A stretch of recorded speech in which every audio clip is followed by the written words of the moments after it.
too. As soon as you unmic that, we're live to YouTube now. Okay. It's okay. Testing 1 2. Testing 1 2. Testing. I feel a disturbance in the force. Hello. Are we all set? Are we ready to go? We are. Hello, 501st Legion. Greetings, this is Obi-Wan Kenobi. How are you?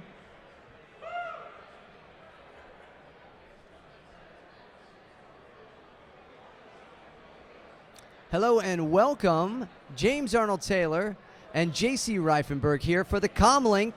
JC, how you doing?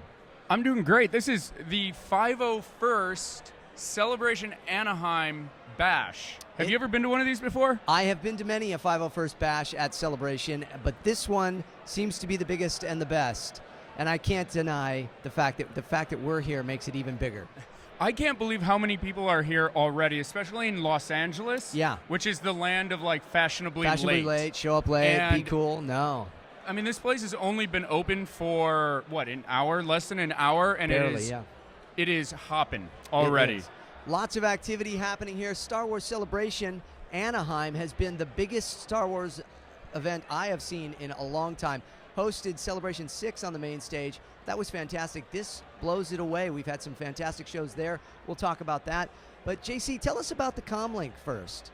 Well, if you don't know, but you're watching us, so you must know. But if you don't know, we are a YouTube channel that creates weekly video Star Wars content with two of the greatest hosts that we could possibly have, Mr. James Arnold Taylor, who is hosting the main stage at Celebration here, and someone who will be joining us a little bit later, David Collins, who is going to bring some special guests with him. Yeah, and David is the host of the digital stage at Star Wars Celebration, which is fantastic. You've got 3D screens and amazing footage that he's bringing in and fantastic guests, and it is going to be a great time, but he's busy right now rehearsing for something that we'll be doing tomorrow on the main stage, which is Kyle Newman's radio drama, Part 2 of The Smuggler's Gambit. It's The Smuggler's Bounty. It's going to be great stuff, and David is, of course, playing Han Solo again. Yeah, I mean, that's on my list, and it's on your stage. Are you in that? I'm in it, and it's on my stage. Who are you doing? Who are you doing in it? Is Obi-Wan Kenobi in the Smugglers? No, Obi-Wan Kenobi. It's a new character, Cha Croy, and he's an interesting character at that, and I don't want to give anything away, but a fun one to play, and I get to do some new voices in that, so that'll be cool. Do you think that Kyle Newman might come to this party and might do this show tonight? I think there's a strong possibility. Do you sense it through the Force? I sense it in the Force indeed, yes. There's strong possibility that Kyle Newman will be here soon, and maybe some other of my Clone Wars alumni could join us. In fact, I saw one lurking about that I think we would really want to talk to here. Because I think I see him. Yes, he's making his way. I like his T-shirt. It's hard to deny the fact when you see this man walking through a crowd because he's very tall, but his character is very small. Do you think we should try to bring him up? Let's bring him up. Let's see if we could get. Hello, sir. Do you guys know? Can you guess? Would you mind coming up here? Who is it? All right, I'm going to hand my mic over to the great voice actor Tom Kane. You don't have to leave, just sit on my lap there. It's Tom Kane, the voice of Yoda, guys, the voice of the announcer, the narrator of Star Wars: The Clone Wars, the voice of so many other characters in the world of Star Wars, but hundreds, if not thousands of characters in the world of animation, film, movie trailers, millions and millions. Well, thank you. Coming from you, that's a compliment. Oh, please. Tom, how are you? Good. You just arrived to Celebration. Yeah, I actually just got here a few hours ago. I came into LA a day or two ago. You're in the same boat. We're still working voiceover guys. Yes. And it's just hard sometimes to take this many days away. So I just got in yesterday, went to dinner with my son, and then here I am. So I haven't seen anything yet. Wow. Well, and I had my son had to show me the new trailer on YouTube last night, and I almost started crying. It was pretty fantastic. If you were on the main stage with us yesterday, with J.J. Abrams, Kathleen Kennedy, Mark Hamill, Peter Mayhew, Anthony Daniels, Carrie Fisher, And then the new stars of the film, when they showed that trailer, there was not a dry eye. No, there couldn't have been. When Harrison Ford not with this crowd. We're home. Yeah, I turned to my son, and when I could talk, I said, I'd pay $8 to see that trailer. Yeah. And I said, and half of that would be worth that last scene. That last scene. I literally just choked up. And people are dissecting it all already, Tom, but there is that moment where you look. I mean, he's emotional in it. It's this very and it's Han, and he's on the Falcon. It appears. Well, because right? everybody, of course, Harrison's not a spring chicken anymore. Although apparently he's impossible to kill. Yeah. But it was such a wonderful thing to see him, even though gray hair and stuff. But it was Han. It was Han Solo. Yeah, it was undeniable. I was glad that they went with the Han Solo look for him. And, of course, Peter Mayhew, who is around here at the 501st party. It was just too perfect. And he was there as Chewbacca. I got to let you on a little secret. I did get to hear some of the sound because it's on the stage that I'm hosting here. So at night when we were rehearsing, they were doing sound checks for it. So I would get to hear the sound, and at the end we kept hearing, Harrison Ford, and then you hear, and we went, whoa! So then to finally wonderful. see it was really amazing. So well, I like everybody else here, I just flipped out. We have had some amazing times on the main stage. So fill you in a little here. What did we have yesterday? Man, we had that. Then we had. JC, who was I interviewing yesterday on the main stage? Well, we had Ray Park today. We had Carrie Fisher today. We had Anthony Daniels. We had the cosplay contest. We had the Feud of the Force yesterday, which was a game show, a family feud type game show. And then we had Ian McDiarmid to kick things off. Oh, excellent. And it has been a great time, and I know that the fans here have really been saying this is the most exciting celebration yet. Oh, yeah, there's not this. I mean, they've all been, all the ones I've been to are wonderful, but this is obviously the top tier of the cake. So, how is it for you to have people come up with their kids and they say, "This is Yoda"? It's still weird. Yeah. I mean, I've been doing Yoda in some form or another for almost 20 years. Really? And at first it was just surreal. Right. But it was anonymous. Because I was recording stuff in LA and it was going on, video games. And there was no interaction really with fans. Yeah. Well, because 20 years ago, none of this stuff existed. No, it wasn't. There were no celebrations and really no conventions even, hardly. The whole concept was sort of like odd. Yeah. And but then, starting, about a decade ago, I guess? Well, because we started recording Clone Wars 10 years ago. 10 years ago. And before that, you and I did the micro series of the Clone Wars. Yeah, for Cartoon Network. That, I think, is what initially started the whole buzz. Well, who's the voice That was of Yoda? the first What's time I going think on we there? actually got to interface with live human beings. Yeah. And that was intimidating at first a little bit, because because we're just as we're no different than these guys. Yeah, absolutely. It's just we just happen to be doing that for a job. Yeah. And suddenly we're being treated like we're part of the universe, the Star Wars universe, and we've become part of the family. Excited to get your autograph and to experience an interaction. Yeah, with you. it is still weird. I mean, but how you're in the same boat as I am. Yeah. How weird it is we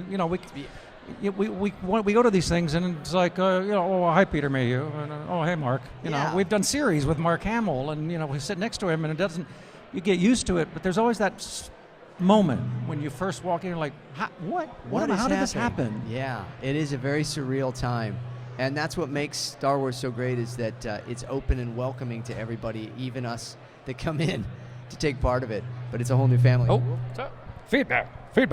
Having a little. At first, I thought it was a sound effect, and there was an Imperial we cruiser are live. overhead. For those of you that are watching on the live stream, we are live at the 501st Legion at Star Wars Celebration Anaheim, and it is a fantastic time. It is a full house. They have already come in and filled in. I am James Arnold Taylor, the voice of Obi-Wan Kenobi on Star Wars The Clone Wars, as well as Master Plo Koon, and sitting next to me is the man, the legend himself, Tom Kane, the voice of Yoda on The Clone Wars, as well as the narrator on The Clone Wars. See the resemblance, do you not? Doesn't get better than the other that. thing, there's so many people, it's still surprising. very few people realized that was me at the beginning of the show. Yeah. I don't know if it was just that they didn't notice it in the credits, but I've had a lot of people like, they'll say, well, what did you do anything else on the? They associate you with Yoda very much so, but they like, have no idea. Yeah. And that's the beauty of being a voice actor. Yeah, and I love that. No, that's a great compliment that it didn't sound. They didn't go, oh, that's the same guy. Yeah, not at all. No, there's no similarity. And then Admiral Yularen.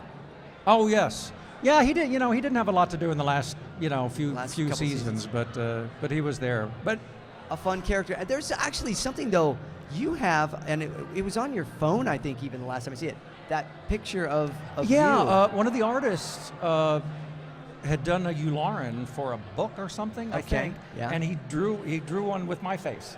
So it was actually at a one of the fan days things that Ben Stevens puts on. Really? And he just took pictures.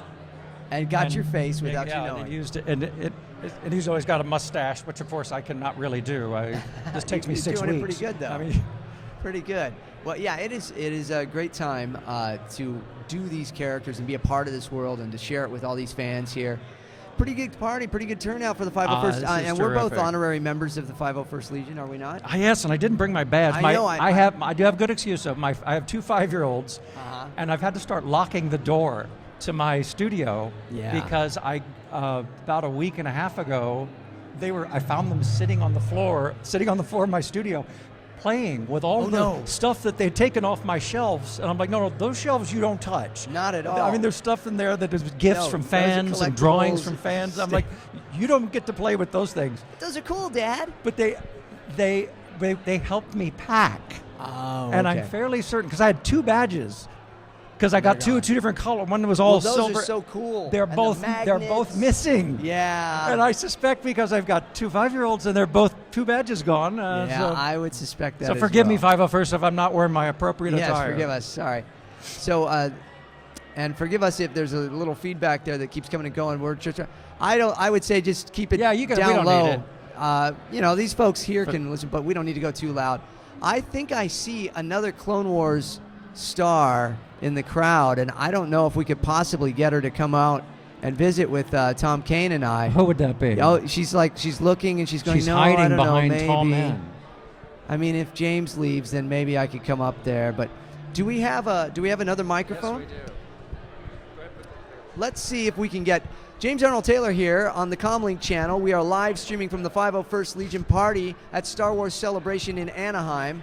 I'm joined by Tom Kane, the voice of Yoda, Admiral Yularen, and the narrator on Star Wars: The Clone Wars, as well as many, many, many, many video games. He's been Akbar. He's been and look who has just come to the stage, ladies and gentlemen, Catherine Tabor, Padme Amidala. There she is. How are you, my dear? Please. Good. See, now that's a perk. My clone. I keep saying you're a clone. I'm a clone. You have to be, because you're everywhere. I'm everywhere. Oh, Am I on? man. I think so. We just I believe you're on. Are you having fun here? Yes, it's so exciting, and it's also so overwhelming. Yeah. I see so many faces. There's Tom Hodges. Oh, yeah. Hey, check it this out. is way. I know that, Tommy, how you dude. doing? This is a great time, and it's a great party, and it's something that is, I think, a true tradition at every Star Wars celebration, and it kind of ends up being the one thing that everybody wants to come to. Isn't that right? You guys all look forward to this party?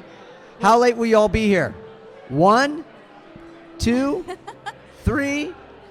Based on the line outside, it is the Big most line. popular. There's a line outside There's to a get big in here? line. It's huge, yeah. Oh, wow. Okay. Yeah.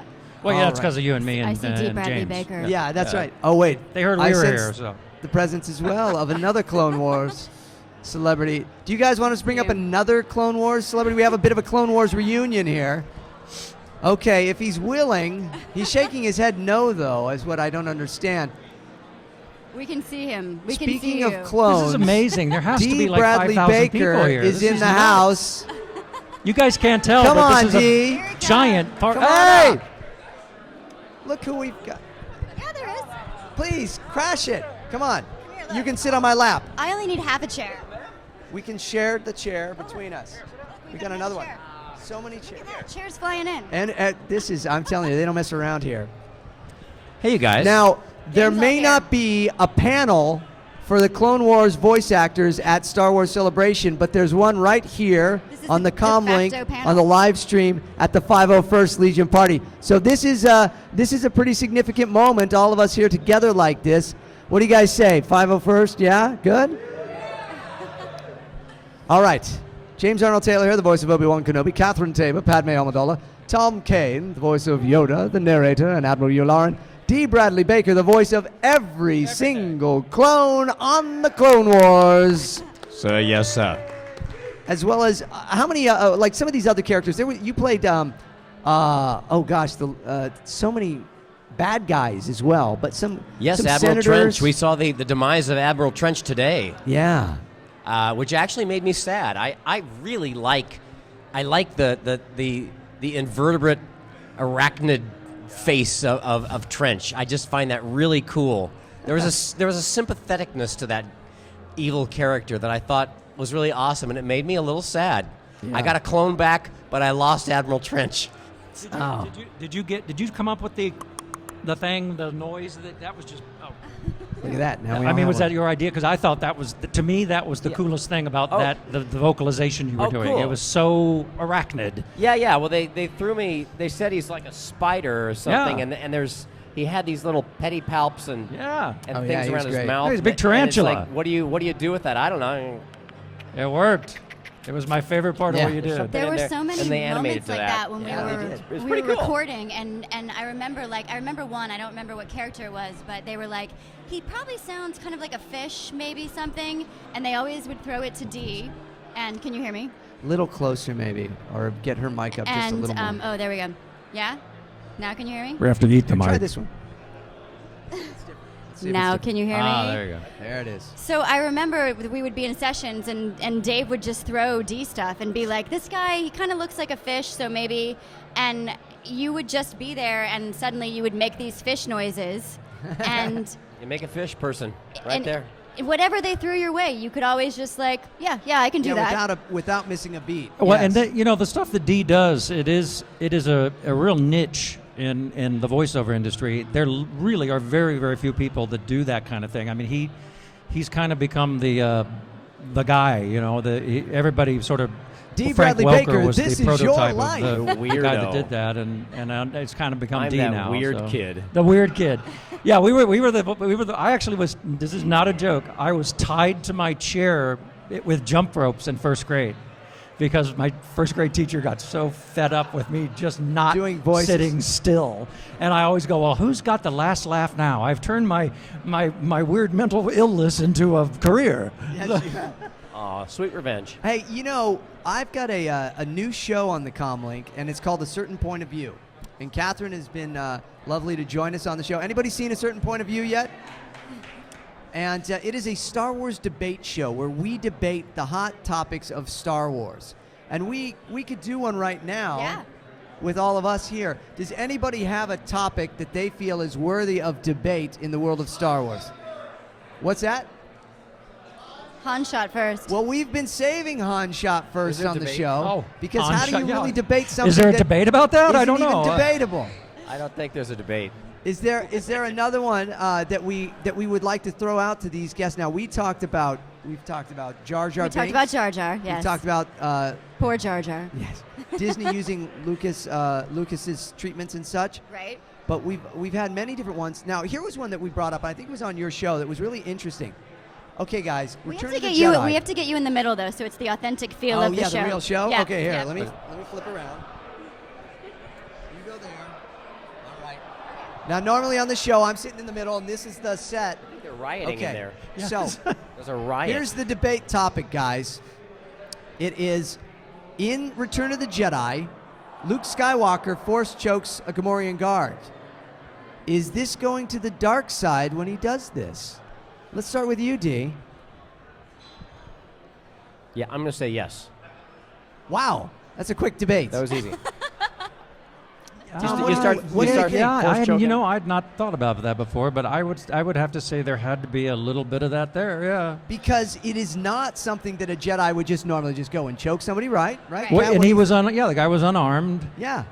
It was just showing a little Jedi Yeah. power there, Well, right? I think you're right. Has Obi-Wan Kenobi just kind of force choked anyone for fun, or I know that he's wanted to. lost his temper, and Yes. but he's never done that, right? No. Has any other Jedi ever done anything like that? No. Well, in I'm high trying to school, some think. of them, did a few In high things they school? shouldn't have, But it's an interesting topic to debate because, you could say, and which side did you fall on for the show? Do you remember? I said that I thought it was a glimpse of the dark side, which I thought was interesting to show that he had that propensity, Yeah. but didn't go that way. And it's not something that people really think about, but in that film, it makes it actually more dramatic because we don't know. When I was a kid and I saw Return of the Jedi, I didn't know if Luke was going to actually turn to the dark side. Oh, sure. I mean, do you guys remember that? It was all moment? brand new to You me. see it and you think, and Sidious, strike me down, yes. And it's so powerful. And I'm, as a little kid watching this, I was 10, 11 years old, and I'm going, he's going to do it. He's going to go to the dark side. Yeah. Right. So, it's one of those things that you just don't think about. But a topic of debate here. So we all agree, though, on this topic. Apparently I think, not yeah? much debate at this Not table much debate. right now. No, Hey. we all agree. He went to the And the dark cool side. thing is now, he still could. He's still good. That's right. Anybody else have a topic to debate? Yes. Oh, come up a little closer. Matt, can you get that? I love how everyone's getting drunk and eating hamburgers and We're philosophizing Yes. talking about Star on Wars. the important things over here at the So table. here, what was my your friend. come on up? Come What here, was your come here. question? Come on up. What's your name? Harris. And you're part of the 501st? No. I'm Great. I'm here for the party I wanted to be. Guards. Oh, okay. What? And no. Give us a topic of debate here. What do you say? Okay, so the crossguard lightsaber. The crossguard lightsaber. We've done that on the show. Yeah. Is it an effective weapon? This has been one of the ones, and we threw it out there with Thank Phil you. Lamar. It's actually going to be coming out soon. I don't want to give too much away there. On our next episode of A Certain Point of View that comes out every Monday, we've taken a little hiatus while we were preparing for Star Wars Celebration. We're coming back this next Monday where we should have some episodes and such. But this crossguard lightsaber, is it an effective weapon or is it just fun? The crossguard lightsaber in the new Force Awakens. Oh, the one that everyone went crazy about? Yeah. Yes. That looks like it'll cut your wrist Because off when you use it? right. So, what do you think, Tom? Is this I think that's exactly what you just said. Is it doesn't matter whether it's effective. It's cool. it is cool?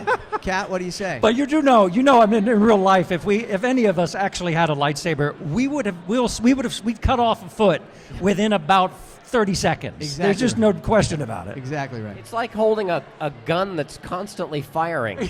Yeah, I agree. I agree That's with a Dee fairly on this one. dangerous Yeah. thing to begin with. I agree with Dee on this one. However, I will say that we haven't seen it in action yet, so maybe.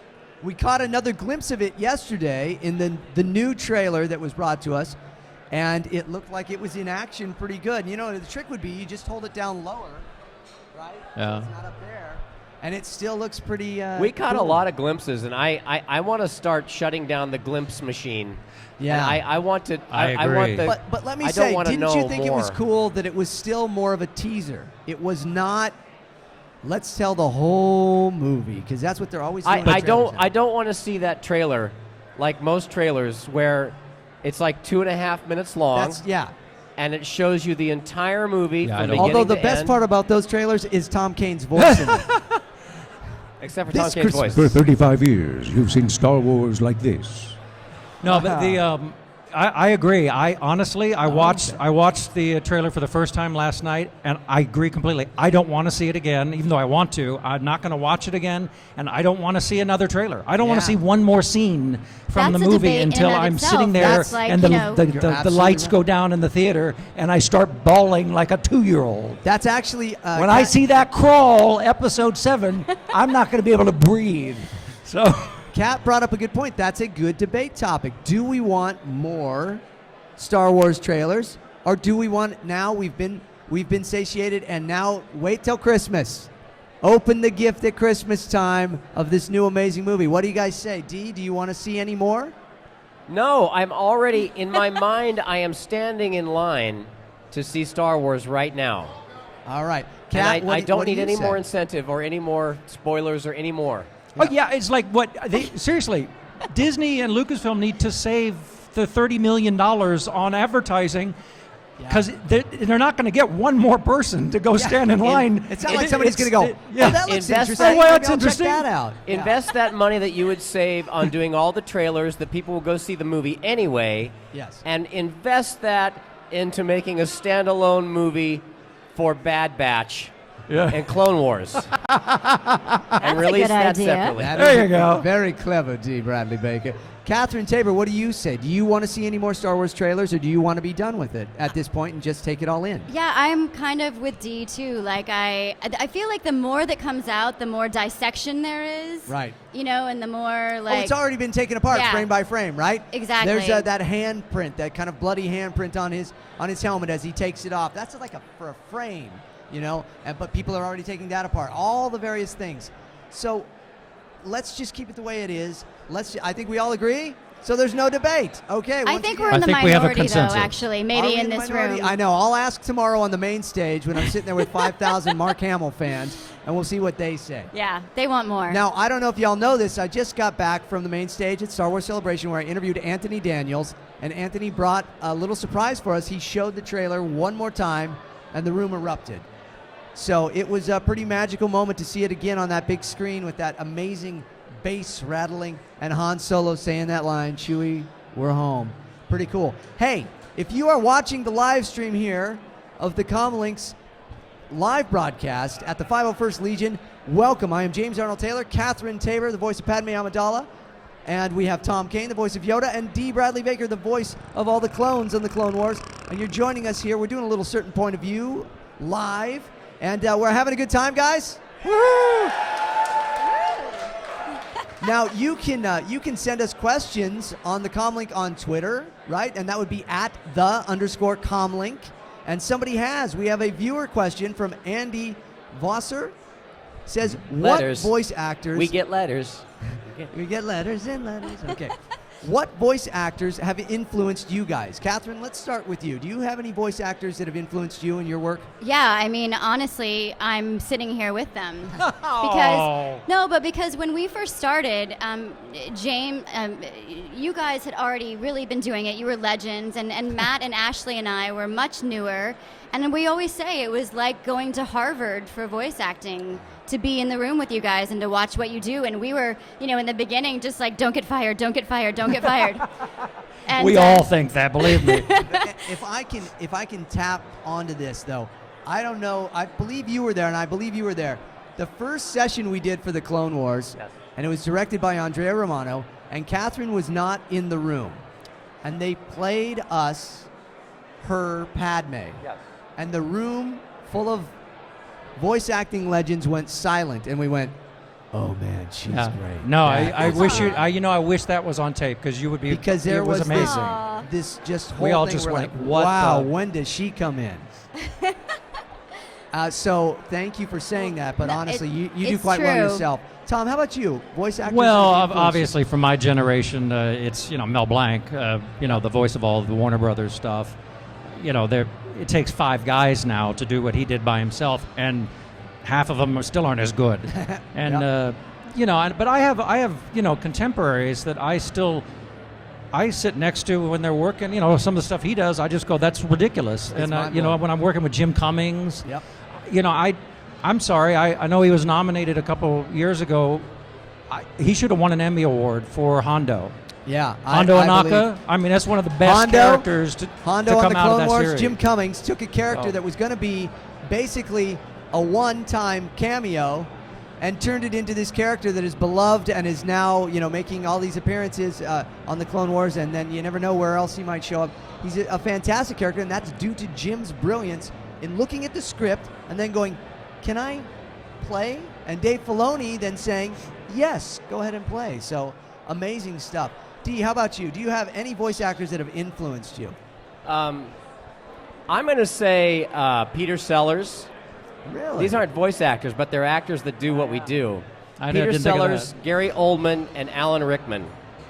Those are guys that do big, odd choices that are very weird, that are fully committed and fully realized. Right.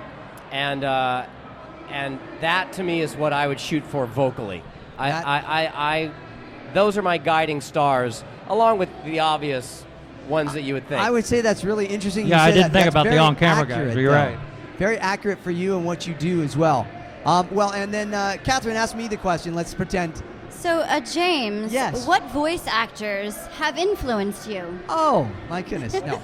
What voice actors? She's asking me the question now. Now I'm going to answer. Thank you, Catherine, for asking. See how fresh I made the question? No, I'm good. I'm good. I think there's a riot out there. So I was influenced heavily by Mel Blanc as well. Don Messick, who was the original voice of Droopy Dog, Boo Boo Bear, Mr. Ranger, Scooby-Doo, Papa Smurf. He was Johnny Quest's father. Yeah, he was the Hanna-Barbera's Mel Blanc. He was the Hanna-Barbera's Mel Blanc. Same thing. It takes 5 guys now to do what he did by himself. And Don had this wonderful voice, and I got to work with him because he was in my hometown of Santa Barbara. When I was a kid working in radio, 18, 19 years old, they bring me into the studio one day, and you're going to cut this commercial with Don Messick. And you're going to be the young house, and he's going to be the old house. And he's doing basically Papa Smurf. That's amazing. I only met him. I never got to work with him. And so I asked him, can I take you to breakfast sometime and buy you breakfast and just talk to you about this? And he was like, sure. And we had breakfast, and of course he ended up buying. And was a wonderful man, told me stories for hours about his life as a voice actor, and I was just so inspired by him. But Dawes Butler, Paul Frees, June Foray, all of them really affected my life as well. So thank you for asking. You know who had such great stories, and I'm so sad that he's not with us anymore, is Ian. Ian Abercrombie, the voice of Darth Sidious and Palpatine on the Clone Wars for the first 4 seasons of the show. Ian was wonderful. Now, if you ever watch Seinfeld, he was Mr. Pitts on Seinfeld. He was just wonderful. Ian, working with Ian. Yeah. You guys had moments with him. He was always joyful. He was terrific. Happy to be there. Surprised to be there. Yeah. A wonderful guy. He had such great stories from when he first started acting that were like stories of old Hollywood and just such amazing energy. And he was so someone cool who was about it, really he- great to oh, work sorry. with. I can't hear you. I didn't know you're talking or not. Yeah. No, what was It's so great so about hard him to is hear. he just at his age, having done more than any of us probably will ever do in terms of on camera and stuff, he was still grateful that he was there. Yeah. and It's he like that did, old yeah. joke. Someone says, "What?" I get asked, "What's your favorite voiceover job?" I'm like, "One where the check clears." You know, it's like, but no, I mean, yeah, some of them are better than others for sure. So we and it was such an appropriate episode. That was his final episode that was dedicated to him, and it was beautiful that they did. Okay, we do have another question from Zachary Zambel. Says, what have Dee, Tom, and Kat been up to at Celebration?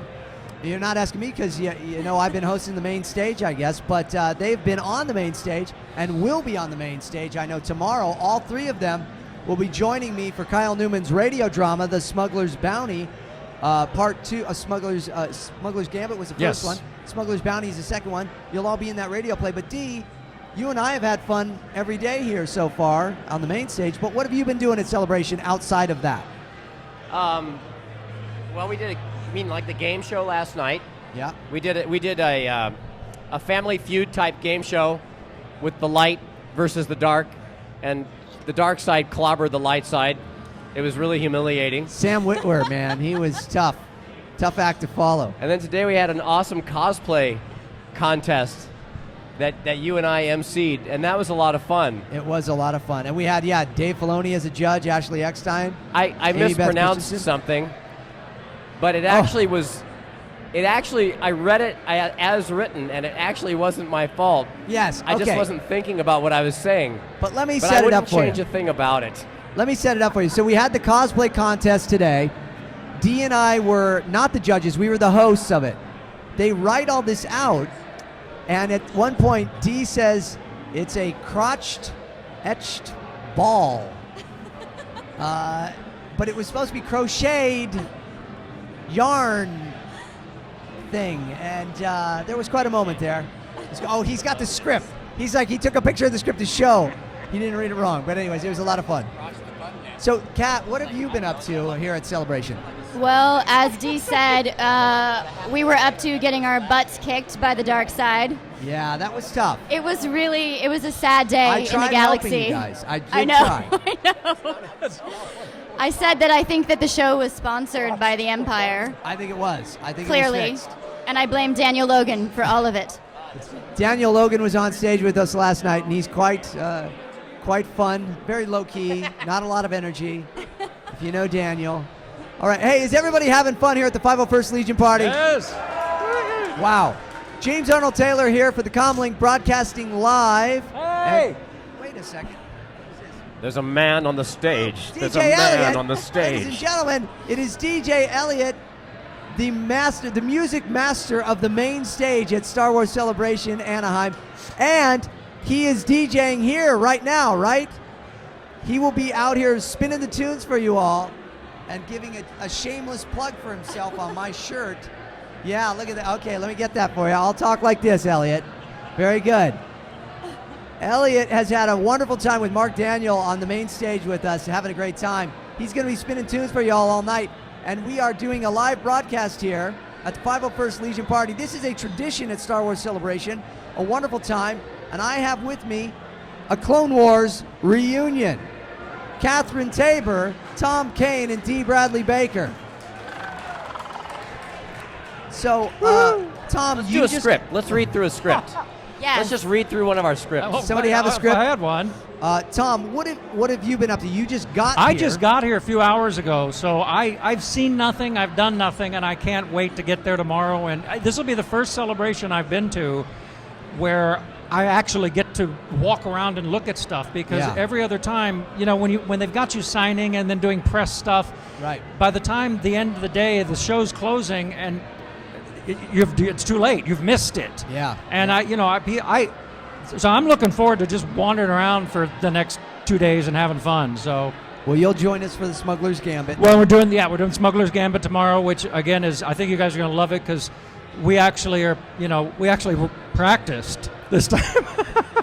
So it's going to be bigger and better in every way. Does anybody here remember the original NPR radio drama of Star Wars? The old radio dramas John on Lithgow. NPR. John Lithgow was Yoda. Really? Yes, that was John Lithgow. Really? That was a huge event. That was a really big deal. Yeah. And that is essentially what will be happening tomorrow on the main stage. I believe it's at 1 o'clock. 1 o'clock, yep. 1 o'clock. Thank you, Kat. When were those original radio dramas? I don't know, guys. When were those originally done? What year were those? Those were late. Oh, I want to. It'd be late 70s. Late 70s, Yeah, but they did the whole, all three. They did all three films, A New Hope. Well, then Empire, it had to be early 80s. and Return of the if Jedi. they did all three films. It would have been So they had. Maybe this is the first. in the 80s. Did they reenact the films? They late reenacted. 80s, They basically mid-80s. reenacted the films as radio plays, and it was really Because it quite was about cool. the time I got to Hollywood. And these guys are just having their own conversation about it. That's great. It's great. But what we're doing is Kyle Newman, or his original scripts. Yes. So, Well, okay. And I want to tell you all about the Comlink channel. Anybody subscribe to the Comlink channel? It is a fantastic channel created by J.C. Reifenberg and David Collins, who will be here at some point as well. And I've been fortunate enough to tag along, and we shoot it at our studios out in Burbank, California. And we shoot several shows. We have the Comlink Conversations, which is David interviewing folks. We have the Comlink News. And then we have A Certain Point of View, which is my new show. It's a Star Wars debate show. We've had a lot of fun on it. Catherine's joined us several times. Going to try to get these guys on it at some point as well. And it's a great time. So I would ask all of you that are watching the live stream of the 501st Legion Party to subscribe to the Comlink. This is like one of those PBS shows now. Please subscribe to the Comlink. When you do, you receive so much more than just entertainment. But you don't actually have to pay. You just have to click a little button. There's so many people we've been asking, oh, do you watch shows on the Comlink? They say, yeah. And I say, do you subscribe? They're like, oh, I hadn't thought of it. Just click the little button, subscribe. It really will help us out and allow us to get sponsorship and do more to give you more entertainment, because we have a lot of new shows coming down the pike that we have ideas for and we'd love to do. And so subscribe if you can. But I believe we have some more questions as well. So yeah, it's also very interactive. That's what's great about it. the channel is very interactive, Yes. Kat. Thank you so much. Okay. And Amy, how are you? And Amy as well. Okay, this is a question for Tom. They're having a deep conversation, Amy. They can't just... Tom? Yes, sir. We have a question for you online. What was your reaction while watching Path of the Jedi and hearing Frank Oz's performance in Well, Star Wars. I mean, as a fan, I was excited as heck. You know, I mean, as an actor and someone who's been doing Yoda forever, of course I would have liked to have done it, and I got a lot of wonderful notes from you guys. But as a fan, I just sat there going, yes. And, you know, it's the same thing with the few words that Darth Vader uttered. As much as Matt Sloan is awesome at Vader, to hear James Earl Jones do it is, oh yes, you know. So I'm a fan first, so it was good. Well, that's very cool. Very cool. It's hard. I will say it is hard because we've grown accustomed to your voice, my friend. But having a great time here at the 501st Legion Party, big bash at Celebration, the biggest party. Wouldn't you all say it's the biggest party that happens every time? I see a familiar face here. Hey, you know what? Michael Montgomery, come up here. He never gets asked to be in front of the camera, so I want this gentleman right here to come up. I want to share with you, when you come to Star Wars Celebration and you go to the main stage and you watch all of this fantastic stuff and all this production and the way the set looks and everything, and then if you go to Star Wars weekends and you see all these amazing shows and all the graphics and everything, it's done by one guy, and he's right here, Michael Montgomery, and let's hear it for him. Thank you. Michael is a member of the 501st. Yes. You were out on stage at the cosplay today. Michael was in armor, part of the Wolf Pack. Michael, how are you, first off? I'm sorry? How you doing? I'm doing great. I'm still standing. And tell us about the 501st. The 501st. What? Oh golly, where do I begin? I've been in it for now just 1 year. Yeah. And it has been everything I'd hoped it'd been. We do amazing charity work all around the world. So at 14,000 strong. Someone correct me. I'm still kind of a noob.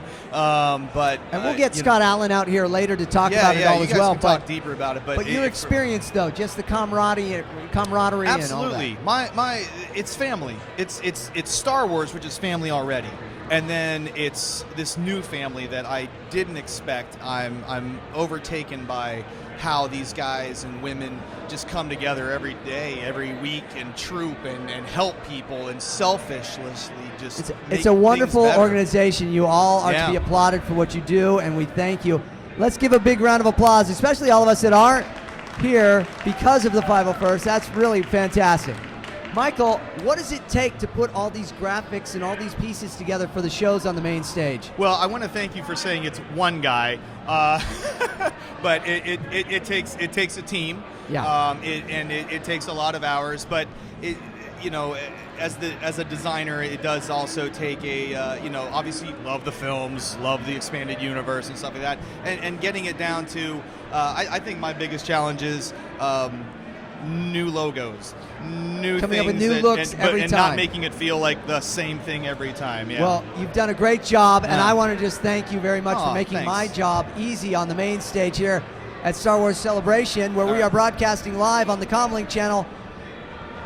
We have a live question coming in right now. Oh, please come on up. Let's hear from him as he makes his way to the stage. And you are Ron. And what is your question, sir?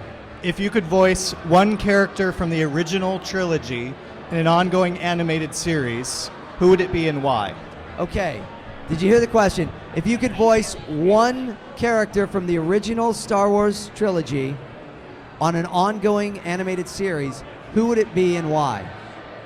So who would you really love to, from the first 3 films, to voice for an animated show? I'd like to voice Greedo. What would that sound like? And you could. I don't know. I don't know if I do it any different than it was, but that to me is such a shocking moment to see an alien speaking foreign language with subtitles, and I loved that so much. I was so captivated and thrilled. Was that Ben Burt, do you think? I don't know who did the voice. I don't know. Does anybody know who did the voice of Greedo originally? I don't believe it was Ben Burt, but we'll have to look into that. Maybe our sources here can find that out on that little device we all hold in our hands that has all that information at its fingertips. Kat, how about you? Who would you play in the original trilogy if there was an animated series of those films? I'd like to say Han Solo because it sounds so fun, but I don't think that's going to happen, so I have to, of course, go with Leia. Okay. Yes. Well, and you've been there, done that. I've been there, yes. Yeah. Well, how about you, Tom? Well, I mean, I'd be happy to just keep doing Yoda, but if I couldn't do that, I mean, Darth Vader. I mean, to me, that I've said that for many years, that I think that was the voiceover of the 20th century. I mean, you'd be hard pressed to find something that is you could play in rural Africa and they would know what it was. They would know who that was. And for me, Very it's true. that voice and Kevin Costner in Robin Hood, Prince of Thieves. oh, That really shaped. Because it was such a spot-on accent. him and Rickman. It's a toss-up. That was great. I would have to say Uncle Owen. Which one? I'd want to play Uncle Owen. All right. I have some questions for you, actually. You have questions for me? Yes, because you've been everywhere. You've been doing everything. I saw that Carrie Fisher signed your shoes, and then Carrie Fisher and then did gave you a lot more than hug. sign my shoes today. And so I'm wondering, what have been some of your favorite moments so far? Wow. Every show here at Celebration on the main stage so far has been an experience. There's been something big that has happened. Anybody see my show with Carrie Fisher today on the main stage? So did you guys? No, I was in a car. You I always was have in a like car. a makeout show with Carrie Fisher. That's pretty much what happened. I don't know. Does she have a thing for you, or is it you have a thing for her, or is it just a mutual kind of Or a... both. From a certain point of view. What on earth is going on with that? It is one of those moments. Okay, so for those of you that maybe did not catch it on the live stream on StarWars.com, Carrie Fisher and I always seem to have a fun time on stage. Last time at Celebration 6, she gave me a spanking. And so she felt she needed to one-up that, so she tackled me on the ground and made out with me. And then her dog Gary proceeded to get in on the action as well. So it was a fun time. And something to be seen. So go ahead and Google that and see if you find that one there. Hey, we are live at the 501st Legion Party here at Celebration Anaheim. And I'm James Arnold Taylor, the host of the main stage at Star Wars Celebration, as well as the voice of Obi-Wan Kenobi in the Clone Wars and Rebels. And with me is Catherine Tabor, the voice of Padme Amidala, Tom Kane, the voice of Yoda, and Dee Bradley Baker, the voice of the clones. We're having a good time. You guys having a good time? Exactly. Excellent. We have another question here. Did any of you work together before the Clone Wars? As I said, I was really new, so the answer for me is no. But I'm guessing that you guys did. Yes, Dee and I and Tom and I. The question is, did any of you work together before the Clone Wars? And the three of us work together quite often. Oh, yeah. But it was the first time we ever worked with Catherine or Matt Lanter or Ashley Eckstein. And Well, it was Ashley's first voiceover. Wasn't it? That was her first audition. I think she had done one or two small things for Disney because she was a Disney on-camera actress. She had also been in one of the Brady Bunch movies. She was doing a lot of on-camera. And Blue Collar TV she did with Gary Anthony Williams and all those folks. It was her second actual voiceover thing, but her first one that she actually booked. Seems to have worked out okay. I think Ashley's doing quite well. Yes, I think so. But do you have any memories of this when we first got in the studio, Dee? Any memories of coming together for the first time to voice characters in Clone Wars? Well, to start out, I mean, it was very odd to learn after doing the rehearsal. The audition was originally not set up to be Star Wars. It was called something else. And I couldn't really believe that I was hired to do this. Do you remember getting that call? I mean, well, you had been doing Yoda already, but you get that call from your agent and says, you're going to be, how did they say it? What did they say? Was it Cynthia that called you, your agent? Well, it was when we came in to audition for Dave Filoni and Andrea Romano, and they had me reading for the soldier clones, and I'm like, really? I don't exactly see that in my wheelhouse, but all right. I'm normally like wacky and, the oddball stuff, but I'll give it a shot. And the more I try, it's like, well, I guess I can kind of get that. They seem to be seriously considering this, so maybe I'll try it. Yeah. And well, the rest is history. Yeah. Now, Catherine, what about you? How did this work with you when you got the call from your agent to audition, did you know what you were auditioning for? Well, actually, my agent had to really fight to get me seen because I was so new. And she actually called Andrea, who didn't know me, and said, no, you really have to see this girl. She is Padme. And so I knew what it was when I was going in at that point. I think it had been going on for a little while. And I went in that day with Dave, and it was Henry at the time. Henry Gilroy, yes. And I felt like it went really well, and then I later found out from Dave that it went really well. Well, yeah, we didn't know. I mean, like, the fellow they brought in initially to voice Anakin, he was gone after. So we had done, Tom and I had done the Clone Wars micro series. Anybody ever see the Clone Wars micro series? This one. Yes, that Yoda. And we had done it with another actor that was playing Anakin, and he was requested at the time, to be fair, to sound very much like Hayden, because when I was first hired as Obi-Wan years earlier, it was to match Ewan McGregor's voice. When they brought us in for the Clone Wars, the new series, I actually read for Anakin and Obi-Wan. And there's an audition somewhere out there of me switching back and forth between the two of them. But I was doing more of a Hayden thing, and they weren't looking for that. And so they ended up replacing the fine actor that was playing him before with Matt Lanter, who did all right. Matt brought a new life and dimension to this character that some people loved and some people were on the fence about. And I think we all can agree that what Matt Lanter brought to the character of Anakin is now our Anakin. I mean, for me, that's Anakin. It's really wonderful. So I still got this sticker on. I remember that. That was 10 years ago. Oh my God, really? The beautiful thing about the Clone Wars when it started was George Lucas said, let's just make this. And he had the money to do that. And it was about almost 2 years before we ever really decided where we were going to land. That was always the question. Where are we going to end up? Yeah, we didn't know where the show was. And I remember saying to Dave, we were, I don't know, maybe through the first season maybe even. And I said, are you guys just being coy, or you really not have a place to put this show? And he goes, no, we're not worried about where it's going to go. But how could you not worry? And he looked at me, he said, it's Star Wars. Someone's going to buy it, trust me. Yeah, and they did, and it did That'll all right. never happen again. It won't ever happen again, that's right. We have one more live question, I believe. Let's take that. Come on up, sir. You are watching the Comlink's live stream of the 501st Legion Party at Star Wars Celebration Anaheim 2015, and it is a lot of fun. What is your name, sir? Good evening. My name is Kieran Duggan. I'm a member of the Star Wars Underworld, and this is a question predominantly for Dee Bradley Baker. And first of all, I want to say well done all of you for the cast. Clone Wars, absolutely fantastic. Thank you. So, Dee Bradley Baker. Yes. Following your co-hosting exploits today with James Arnold Taylor, do you think you'll be able to pronounce the word crochet properly now for the rest of your life? To wear a crocheted... Oh. I've a crocheted since this bun muffin? afternoon, I've extensively researched the word crochet, and I know how to spell it, and I know how it is properly used in most sentences in the English language. I've taken a lot of pains to make this correction in my linguistic abilities. Thank I'm you. just sorry I missed it.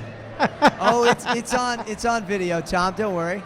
I'm Hey, sure it's we out have there. another It was one totally actually for stupid. Dee as well. Oh, this one's for you as well, Dee. You want to read it and answer it? Spencer asks, which is Dee's favorite clone to do? Yeah, that's true. Which one is? I can't say there's one favorite clone, Spence, but I sure like Rex. That's an easy one. But I also love Cutler Quain. I love 99. I love Gregor. And I love Heavy. Yeah. Heavy. The clones were an amazing part of that show and the heart and soul of the Clone Wars. I really feel they really were. And an amazing thing. And the Clone Wars is up for 7 Emmys. Pretty fantastic. There's a show you take off the air. Oh, did I say that out loud on a live stream? Did I just do that? I think That's one a of the good things idea. that made, I mean, he's being a little humble Yes. about auditioning for the clones, because I'm sure what they heard is what we all heard is it wasn't so much that he did a decent clone voice, because there's a lot of guys that can do that. Sure. There wasn't so much that he did a good accent, because there's a lot of us that can do that. But what he does and what he did so well is he gave them each a different personality. Yes. And a slightly different sound, and a slightly different cadence, and and that is hard to do. It is. The And he did accent's it easy, wonderfully. the voice is easy, but to do what he did, that's hard to do. Very true. Dee Bradley Baker, Well, ladies and gentlemen. that was part of the trick, I think, of this show, was to gauge how this needed to be done and to steer it a little bit this way or that, and not just do just an impression of what we've seen from the features. Because actually with the 21-minute format, plus the way that it was written, it called for a different energy and a little bit of a different take on some of these, and some significantly different. Like That's Anakin right. in particular. Yeah, You know? yeah. Okay, we are here once again live streaming at the 501st Legion Party at Star Wars Celebration Anaheim. I'm James Arnold Taylor. With me, Catherine Tabor, Tom Kane, and Dee Bradley Baker. It is a Clone Wars reunion. We're going to go to the live cam that is looking out on the floor, show you what is going on. If you're a 501st member or you're just watching, you want to see what is happening here. It's a huge party. It's a huge room. So we're going to cut to that. We're going to take a little break. We'll be back, though, with more guests and more fun. You guys having a good time? We'll be right back.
You can look at the camera. It's probably more interesting if you look at the camera. Actually, let's change.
Celebration Anaheim 501st Party. Here we are. We are the Comlink. If you have a chance, if you haven't done it yet, please subscribe. We have a good friend of mine, somebody that you guys know. You've probably visited his booth today, and if you haven't, what's wrong with you? Mr. Steve Sansweet. JC, great to be here. So thank you for being on the show. Okay, my pleasure. Now, what is it you're doing here? Enjoying celebration on steroids. This is the most amazing celebration, and I'm sort of the father or one of the grandfathers of celebration. We started it back in 1999, and who knew that it would continue? This is now the 10th celebration. We've done it in a number of countries, and it's going to obviously continue strong. And you've been to all of them. I have been to all of them. You've been a large part of all of them. And I managed them through Celebration 5 with Mary Franklin. So when you say this is the best one, you know what you're talking about. I know what I'm talking about. From the first one, we survived the downpours in Denver and the mud and the flooded tents, and all the way through the anniversary. And you know, there is always somebody who tries to break in and who is so desperate for publicity. Who is this guy? I don't know. He was up here for an hour before talking to some of his friends, and apparently wasn't enough time. My God. So here he goes. You know, yakety yak. Wow. Ooh, beautiful. There we go. Now, here's the thing. This video is now the certificate of authenticity for that guy who got his card signed. Well, I think that guy should make a donation to Rancho Obi-Wan. There we go. All right. So what for the people who are here, for the people who are watching at home, what are some of the coolest things you've seen this time around? Well, I must say that the Rancho Obi-Wan exhibit is very cool. We really decided this is our third celebration as Rancho Obi-Wan. You know, I own the world's largest collection of Star Wars memorabilia. We now have it in a nonprofit museum north of San Francisco. And we have been to two other celebrations, but this one we decided to honor the creativity and the passion of fellow fans and bring art and fan-made artifacts, and it's worked out really well. So I've stopped by, and there is the most incredible piece of art that you guys are displaying. Talk a little bit about that, because it's something I think everybody would want in their living room, but I don't think anybody has a living room big enough for it. What are you doing with that? Well, this is the public premiere of Robert Xavier Burden's amazing oil painting, the largest Star Wars oil painting ever done, 8 feet tall by 15 feet wide, based on the original trilogy action figures and toys that he had as a kid and played with. And he does a lot of these giant canvases on pop culture. And this one has a lot of Easter eggs in it. I mean, there's a picture. Who's that guy? That's Joseph Campbell. Why do you have Yul Brynner there in a cowboy hat? Well, that's from the Magnificent Seven, based on Kurosawa, which George... I think I saw Flash Gordon in there. Flash Gordon, Nikto, Barada, Claytu, and Gort. So it's just, but it's beautiful. It's luminous. It looks like an Iranian rug, a tapestry, and it's amazing. And Robert has let us do 2 prints from this to sell for Rancho Obi-Wan.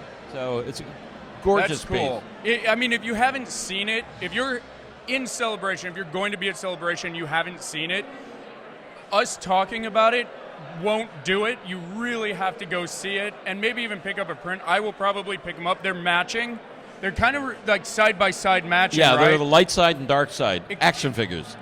So, but beautiful. That's so cool. Yeah. So what else is at Rancho Obi-Wan here that people need to see? I have my favorites. Well, and we've put it all in a book. So we've been working on this for 9 months so we could do a book in advance. And we have a book called, I wish I remembered the name of the book, but Inspired by the Force.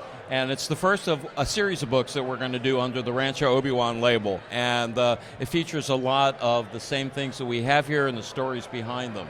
But I am so inspired by fans who are inspired. You never know what the mashups are going to come out of. There is a Spanish fan who used the famous anti-war painting by Pablo Picasso, Guernica, and has done a version based on the Battle of Hoth called Guern Echo. So it's the Imperial invasion of the rebel base on Hoth. And it's amazing. There's another painting there. You look at it, and there is a bloodthirsty Ewok and stormtroopers and, just cut off pieces. Shameless plug, you can see that painting on the Halloween episode of the Comlink, featuring the Halloween merchandise from Rancho Obi-Wan. Well, and this is... He's back again.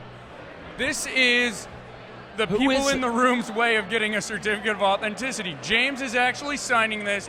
James who? If it goes... James Taylor. He's a musician. Oh, I love your music, sir. Love your music. Could you do a little of it for us? eBayers beware. We don't want to see this on eBay. This is a personal collection item. There it is. So this is, I was talking about the bloodthirsty Ewoks, and this is based on a Goya print. Francisco Goya, famous Spanish artist, who did a series of prints in the early 1800s called The Horrors of War, when Napoleon's troops invaded Spain and massacred the population. And he's turned it into a Return of the Jedi scene with bloodthirsty Ewoks and stormtroopers. It's really cool. It's amazing. Let me ask you, and I don't think people realize this, but you have so much stuff at Rancho Obi-Wan that I've been there 5 times, and every time I've gone, I'm going again next Wednesday. Every time I've gone, you see different things, right? It's not you do it once and you're done. Well, there's so many things to look at, and we keep changing displays out, and we keep adding things, so there is always something to do. I just waved to this cute couple down there that I had the honor of marrying this morning. It's the first marriage ceremony done on the floor of Celebration ever. And John and Melissa Graber. That's cool. Do you guys want to come up? Come on up, guys. You want to talk? As they come up, I want to say, and you can echo this, is the coolest part about Celebration, realistically, and you and I sat pretty much next to each other and watched the Force Awakens trailer. That was awesome, but the coolest part about Star Wars Celebration is the love of all the Star Wars fans and all the people who You are lost your here. husband already? I lost my husband already. I just married you guys. I know. What the heck? Okay. Here, you guys can grab a seat. Hold the mic close. You never know what's going to happen on the Comlink, live from Celebration Anaheim. Well, We've just hello. lost our host, but it doesn't matter. Oh, he's coming back. I'm sorry. I'm sorry. Well, anyway, I got an email out of the blue months ago from John, who said, "Would you marry my intended and me at Celebration?"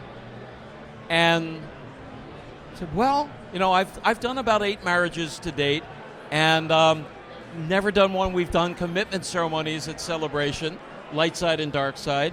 And I said, "Well, what did you have in mind?" Oh, and we talked back and forth, and he said, "Oh, by the way, I'm not going to propose until we're on the train from Indiana to Anaheim." Yeah, okay. I heard you say that you did about 8 ceremonies previous. And this is, I'm just curious. Are those still working right now? Then they lasted? Thank God. You have a money-back guarantee. Okay, thank you. And if anything happens, the power of the Sith comes down and haunts you forever. Oh, not me. No, him. Money-back guarantee. Yep, absolutely. With every marriage.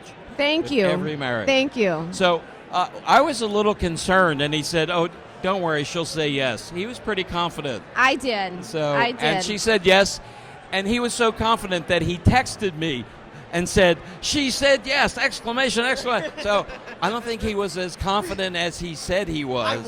I was. Okay, wait. He said yeah, or I said yes, and then he said, "That's good because we're getting married on Friday." Yes. All a huge surprise, and you were wonderful. It was great. Thank you. And we've been working on this secretly for many months, and we had 501st and Rebel Legion. We had R2D2, and we had the daughter of one of our good friends who was there in costume. She was beautiful. She was dressed. She's about 9 or 10. She was dressed as Padme, and she was the ring bearer. It was just. It was beautiful. Yeah, it was great. It was great. It was great. So when you're ready to get married, JC, we can either do it at a Celebration. Yeah. You know what? I teased my girlfriend about that. And she goes, "I'm not coming if you don't promise me that is not going to happen this weekend." Oh. Well, we do all kinds of... I think what she meant was she wants to wait till Celebration 8, right? The next one. Yes. It was just too soon. Right? Yes. If she's out there, she's it'll like, really be Celebration 11 because this is the 10th celebration. Yes, I'm sorry, the U.S.-based celebration. U.S.-based celebration. I haven't had the good fortune to travel overseas, so I can only speak as a not a globe-trotting, exciting guy. Next time. I think you should do it. We did a marriage at Rancho Obi-Wan last year. We're doing another one in October. And we're doing a lot more events. We had the wrap party for Rebels, the Star Wars Rebels animated show at Rancho a couple of weeks ago. It was great, just great. So, also Rancho Obi-Wan it's in a beautiful part of California. So if you are thinking about a special event, I know I'm like really plugging it, but I love going up there. I go probably like twice a year. Like, have you guys been up there yet? No. Oh my gosh, No, honeymoon. I want to be remarried there next time we come out. So speaking of Rancho Obi-Wan, when I first came to this, I was like, I just want to get married and be done with it. And what we saw today was up and over the top of anything I could ever imagine. We went back to the hotel room. The first conversation that we had as a married couple was, I think we need to do something for that. And so we did decide, and I just spoke to Steve about this. I said, can I donate to your museum? Is there a charity you have? Because we really appreciate what he's done. Yeah. So I am going to write a check out right now, and I encourage anybody else to do this. I'm going to write a check for $250, which is not a lot of money, but we're poor. For what he does, what he's done for us, it was special. It was special. It was wonderful to do. A wonderful Thank couple. you. Thank you. I think I've made some new friends Oh, today. yes. Yeah, Oh, yes. long time. All right, here we go. When he says he's going to write a check down, he really means it. right now, literally. Get the Oh, bank yeah, account. literally. So this has been an amazing celebration. Again, the largest celebration ever. The most number of fans. We probably had about 40,000 people through here today alone. Tomorrow, Saturday, is always the busiest day. So I think there was a 2-hour line just to get in if you had tickets because it was so busy. We snuck these guys in because we couldn't wait till noon to marry them. He's serious. So, well, I was afraid she might back out. So Never, no. It blew my mind. It was unbelievable. Wow. Okay, so if this check bounces, all of you are witnesses. And James Arnold Taylor said that he will make good on this, and in fact, I think James, double the amount of. I do believe that James Arnold Taylor, being the fan that he is, should match that check to Rancho Obi-Wan. He needs to work a little more. Tell me what's going on with this check. So this is a donation. This is the couple I married on the floor at Rancho Obi-Wan this morning. And we did a wonderful ceremony with R2 and 501st and Rebel Legion members and a 12-year-old ring bearer dressed as Padme, and it was amazing. It was wonderful. So this is a donation to Rancho Obi-Wan. It's a thank you. A gift. It's a thank you. Well, I'll tell you what. If somebody out here will match it, I will match that. Okay, here we For go. Rancho Obi-Wan. Here we go. So Steve Sansweet has a check for Rancho Obi-Wan for $250. If we can get somebody else to match that $250, I will match the $500 for Rancho Obi-Wan. So Come on, somebody can do this. it is a tax-deductible donation.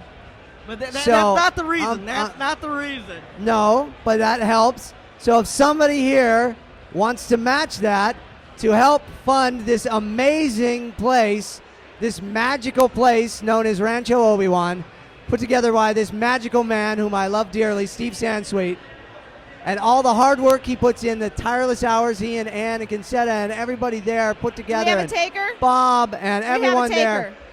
If somebody matches that $250, you will match it? All right, I will match the $250 and $250. And now we've got $1,000 about that, for guys? Rancho Obi-Wan. Oh, thank you.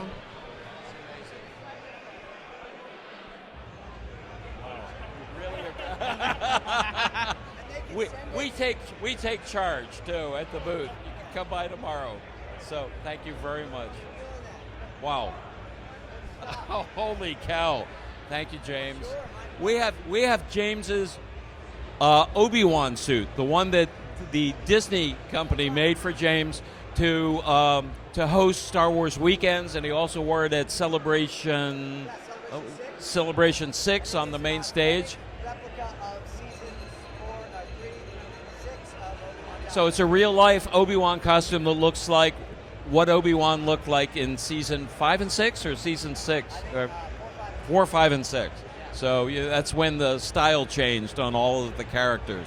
So it's standing right next to Darth Vader because we love to balance the light side and the dark side. So Now, today, I've gone, and I know your collection. Thank you, James.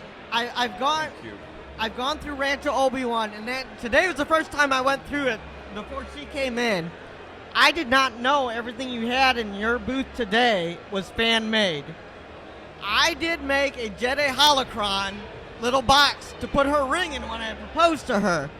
And I asked Steve, I said, I would actually be honored if you would keep this in your booth until Sunday, and then I'll come grab it from you. And before we left today, we walked by.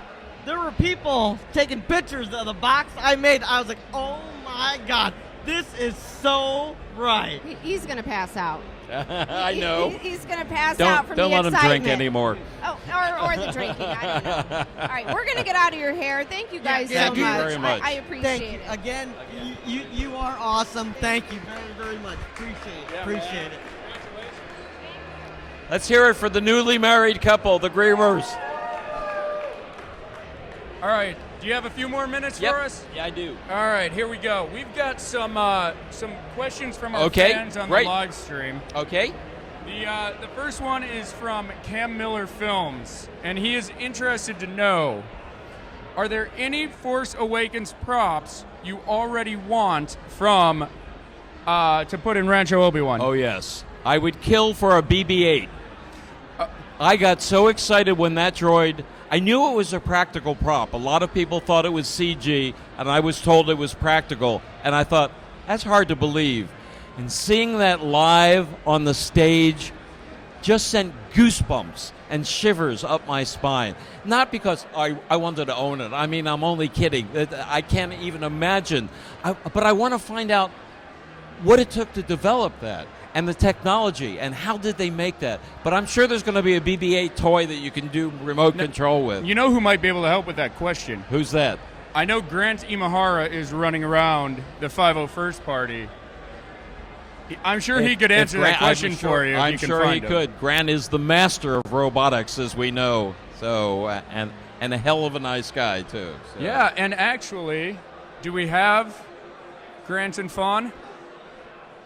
No? Coming up? Maybe? That would be Well, cool. People, they may stop by. But yeah, I do have one item already from Episode 7. There was an internal auction at Lucasfilm, and I'm still an independent contractor, so I was able to take part. It's an Episode 7 crew hat that Kathleen Kennedy had signed. She signed it, J.J. Abrams, John Boyega, Daisy Ridley, Oscar Isaac, Anthony Daniels, Peter Mayhew, Carrie Fisher, and a guy named Harrison Ford. So I'm still missing Mark Hamill. He wasn't there that day, but I think we'll try to get that tomorrow. So that was a All cool right, piece. guys. And that was an auction. Every year, Lucasfilm raises lots of money for the AIDS and breast cancer emergency funds of San Francisco, and that's where all of that money went to. Guys, let's hear it for Steve Sansweet. Thank you. Thank you guys so much. Check out Rancho Obi-Wan. We're going to go away for like 2 seconds, and we'll be back with Grant and Fon Davis. Or they're going to be right here, right now. I will find out. Oh my God, that is incredible. All right.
live here.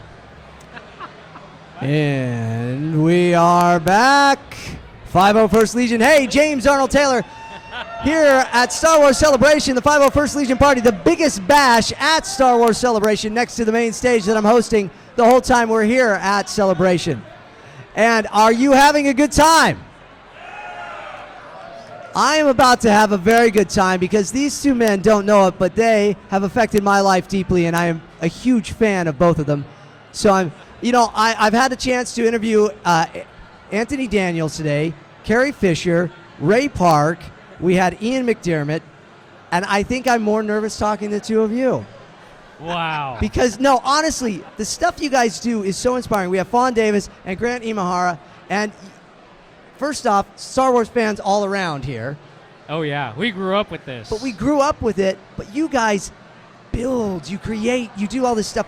Tell us a little bit about what's going on right now, Fon. Grant and I we got a chance to work together on actually a miniature high-speed photography thing at my new production studio in Los Angeles. So really, yeah. So we're back at it here and there. You see, we are in this age of computer graphics. We're continuing with practical model making. It's so beautiful. It's what everybody wants. It's the reaction that we got when we saw the trailer yesterday. Oh, yeah. And J.J. Abrams said how much practical they were doing, and then they rolled out BB-8. I about died. I was really excited for the trailer. Right. I was more excited for BB-8. Did you get to interact with him? Have you seen him? No, but I've been studying the footage a lot. So we were right there. My daughter was getting pictures with him and having no idea at 10 years old what was going on there. I was like crying because it's just this character, and he rolls out and he turns his head and he looks, and then R2 comes out and he's like the big brother. Yeah. It was magical. It was so magical. I assumed when I saw the trailer, I assumed that he was computer graphics. Really? Yeah. Entirely. And then when I saw him, it was like I was 8 years old again. Absolutely. It was just that quick. It was magical. It was amazing. And it had so much expression, too. It Yeah. wasn't just that it worked mechanically, but it worked and it performed as well as any human actor. It was really, really amazing. Comes in his head and it just floats. I mean, do you guys have any idea what they're doing there? What is the process? Okay, so ever since I saw that, I have been trying to work on the design, trying to figure it out. I put together a parts list. Yeah. I ordered parts this morning. I am going to build one by the end of this month. Oh man, you got to document that. That's my challenge. That you got to document that and I will document it. I will publish it. Wow, it is an amazing. Magnets, or I mean, what's the magnets? Just a hint. Omni wheels. Omni wheels. Yeah. Sounds very Oh, scientific. yeah. I have a good feeling about this one. Yes. Wow. Okay. And so what's going on then lately outside of trying to recreate BB-8? What are you working on right now too? Then obviously you're working on stuff with Fon. Now how? Yeah. That two-part question. You can answer that, and then I want to know how you guys met and how long ago and everything. Okay. So I've been working with Fon at his studio, doing miniature work. Just shot a sizzle reel, which is what you do before you shoot a pilot for a new show. Right. So we shot all week at Fon's studio. That's Fantastic. very exciting. Yeah. And doing national promotions for Mauser Electronics and McDonald's. That's awesome. That is awesome stuff. So, okay, here's the story then. How did you guys meet? How long ago? That was 1 week away, right? Is when we started. Yeah, we both started on the same project at Industrial Light and Magic within a week of each other. Wow. And we spent the first, I would say, week and a half underneath the set wiring lights to promote the Olympics. Our model supervisor, you might know him. His name is Lauren Peterson. Yeah. Ring a bell. He's here. I saw We're him. going to go see him. We should go see Lauren and Steve. We should just go say hi. Yeah. But yeah, we started within a week of each other. Really? At ILM in 96. 5. So you were like wasn't it? 10 and 12 years old. You were kids. Yeah, I thought it was 96 to 2006 was our Wow. See, I'm thinking 95 to 2005. It was so All right, long ago. plus We're or gonna have to minus look a it up. year, but in there somewhere. And clearly you knew that this was an immense thing that you were doing and achieved. Was this something sought out from the beginning? You're like, I have got to work there someday. I can only speak for myself, but basically I knew Don Bees and Nelson Hall. Yeah. And they said, you know what, you've got this set of skills. We're working on Mars Attacks, Men in Black, and The Lost World. In addition to this commercial, we could use some help. Can you come over for like a week or two? Really? And I went and met with Mark Anderson, the head of the model shop, and he said, don't quit your day job. And then 10 years later, I was still there. Wow. Yeah. Wow. That was kind of a funny ILM trick, actually. They always told people you'd be on for 2 weeks, and then Yeah. you'd end there for like 10 years. Really? I think it was a way to get rid of people if you didn't work out.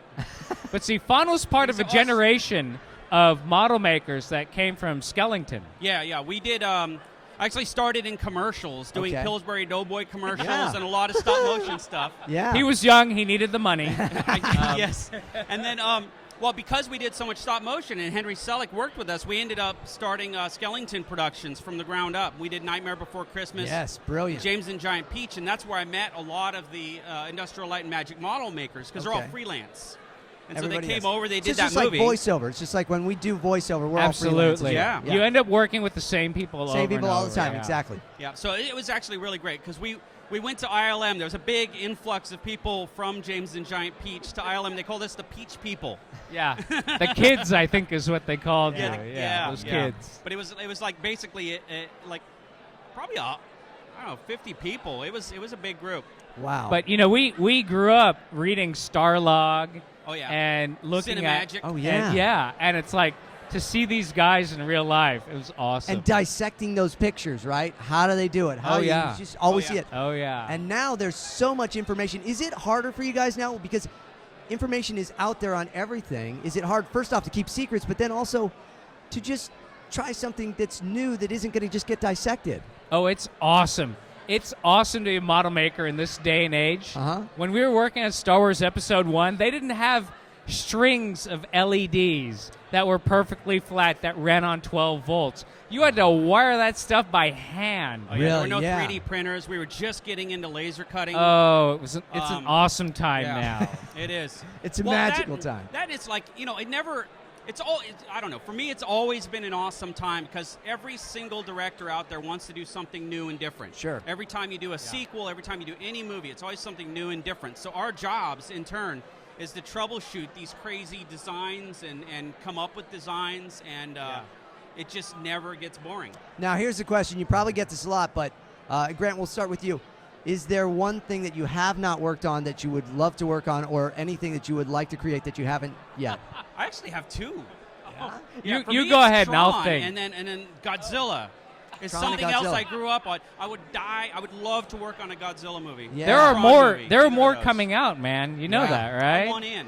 Okay. Whoever I have to talk to. I You heard mean, it. you On the know, Star Wars Episode 7. That ship's already sailed, but There's you know, more. Episode 8. I got a lot of free time.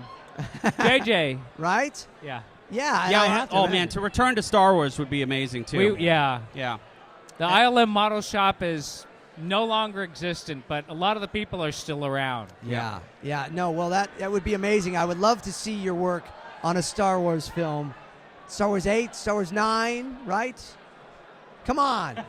You know he's watching right Well, now. there's the We origins just use too. the Jedi mind trick. JJ, you will hire them. I could do a Boba Fett movie. Yeah, the There Boba you Fett. go. Sure, why Boba not? Fett Just spinoff. Boba Fett. I love I Boba could roll Fett. with that. What? Yeah. Speaking of Star Wars, in that regard, what are you excited about with this this new film? What is the part that really got you going here?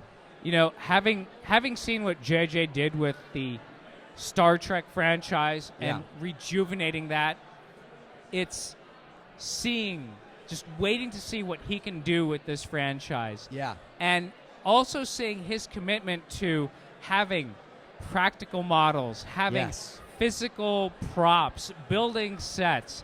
I think he's tuned into what we want to see. And I don't know, were you guys on the floor of the main stage there yesterday when they showed the trailer? No. He No. mentioned before that, he started even saying the words we were using, and the place exploded because people love it. It Yeah. means something to people. And so what you do is so important. That's why I say I'm honest when it's like, what you guys do is magical because it creates real. We can all look at a computer screen, and pretty much anybody can get on and create something animation-wise. but you're creating magic that is the true movie magic. So it's really neat. Oh, well, thanks. Yeah, we always say that it looks real because it is real. Yeah. It's just smaller. Yeah. That's what Steve Gottlieb always That's said. right. If you want it to look like metal, use metal. That's right. Now that model making, it can be very meticulous and very strenuous at times too, right? Are there some that were really difficult to put together, like Jack Skellington or any of those films where you just went, I don't know, how do we achieve this? You know, it's funny. There's so many. We're surrounded by so many smart people. We work in really big teams of very talented groups with a lot of specialists and a lot of generalists and people that have just a really broad knowledge of pretty much anything you can imagine. Yeah. So it's rare that you really feel that fear so much as just like, I got to go ask someone. You know, that's Right. usually how it goes down. You wouldn't believe how many frickin' windows there are in the Federation battleship. And we're in there with a Dremel tool and a man. really tiny drill. Thousands. It's of that them. stuff that people don't think about, and it's kind of, again, I liken Somebody it to had to do voiceover. it. Somebody had to drill those windows. Yeah, nobody is ever thinking, if you hear Obi-Wan Kenobi talk, you're not thinking there's some guy in a little padded room talking to himself doing those voices. Yeah. And that's what we always try to kind of explain to people, because now I'm the voice of Fred Flintstone, and there's a character named Johnny Test. I don't know if you've ever seen the show. Yeah. So I'm Johnny Test, and it's totally awesome, right? But nobody thinks that it's a 45-year-old guy in a room going, wow, awesome.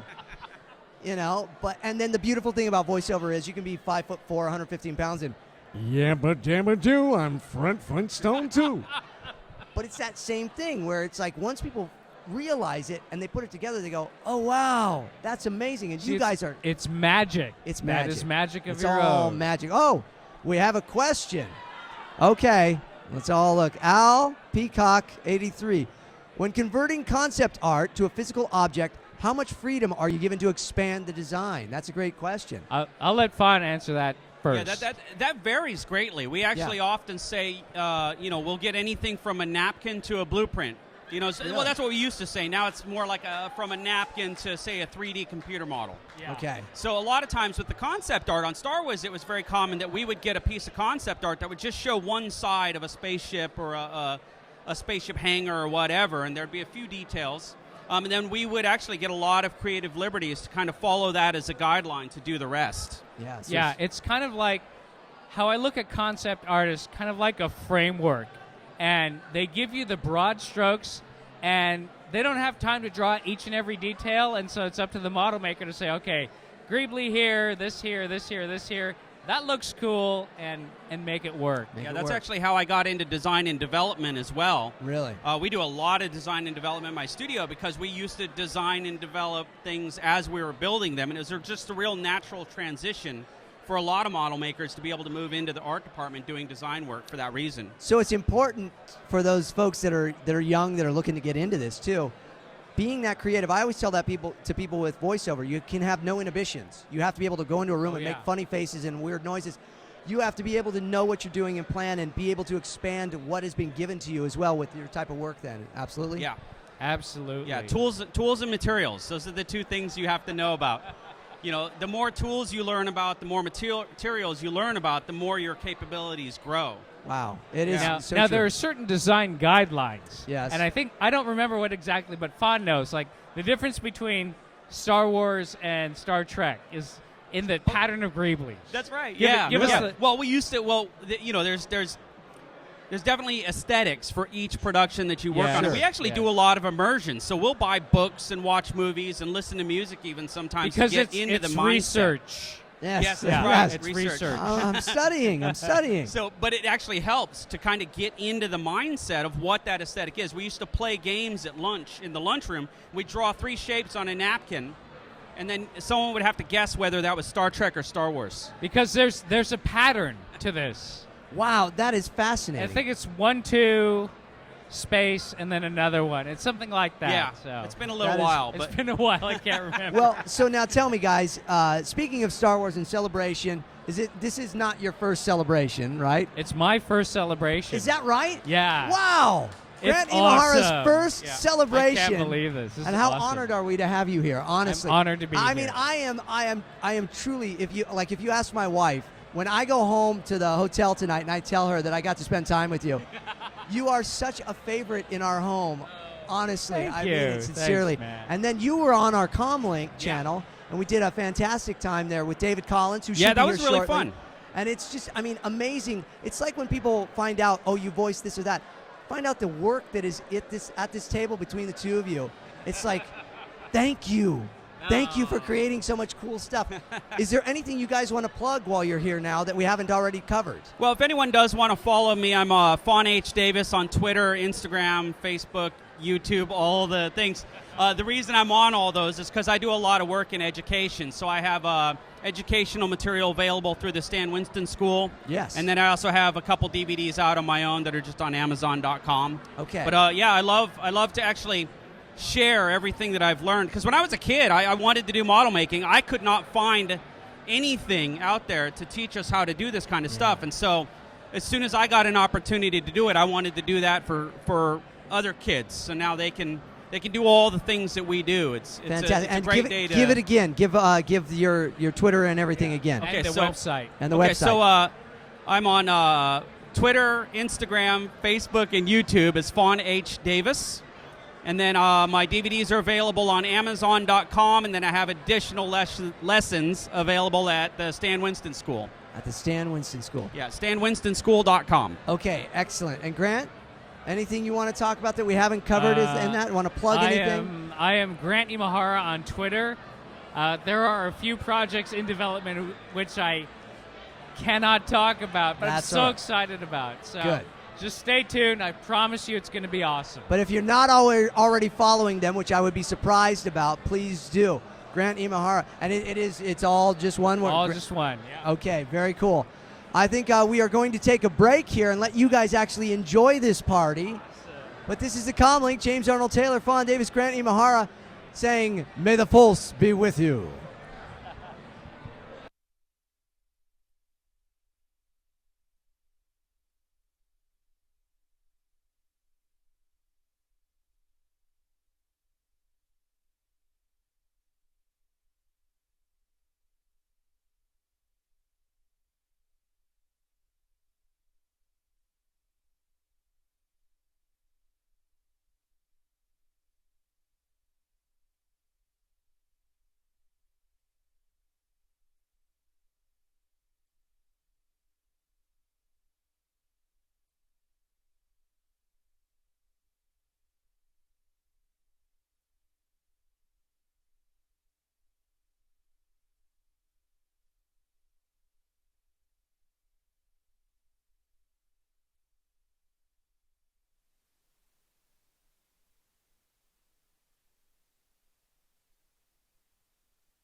All right, 501st Bash Celebration Anaheim.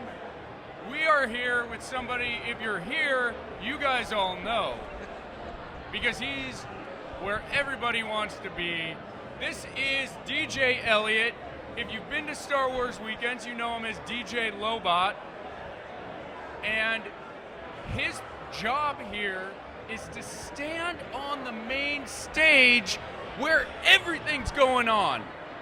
So this is like the best that you could have. You got James, who talks to the people, talking to you guys now. Now you've got DJ Elliot, who's up there with everybody. You were up there with Kathleen Kennedy and J.J. Abrams. You were telling me about it earlier. Tell me a little bit about how that went down from your point of view. So from my point of view, obviously we saw they went to play the trailer, and we had heard the trailer during sound check.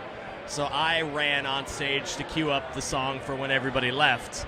And the woman in charge pulled me back and said, no, I need you to stand here. And so I stood in the back, and JJ and Kathleen walked over and stood there. And so I stopped watching the trailer and turned and watched them. Oh, hello there. It stuck to the table. Guy. There we go. Ah, karma. That was like a name tag. Hello, my name is. That was perfect right there, that moment there.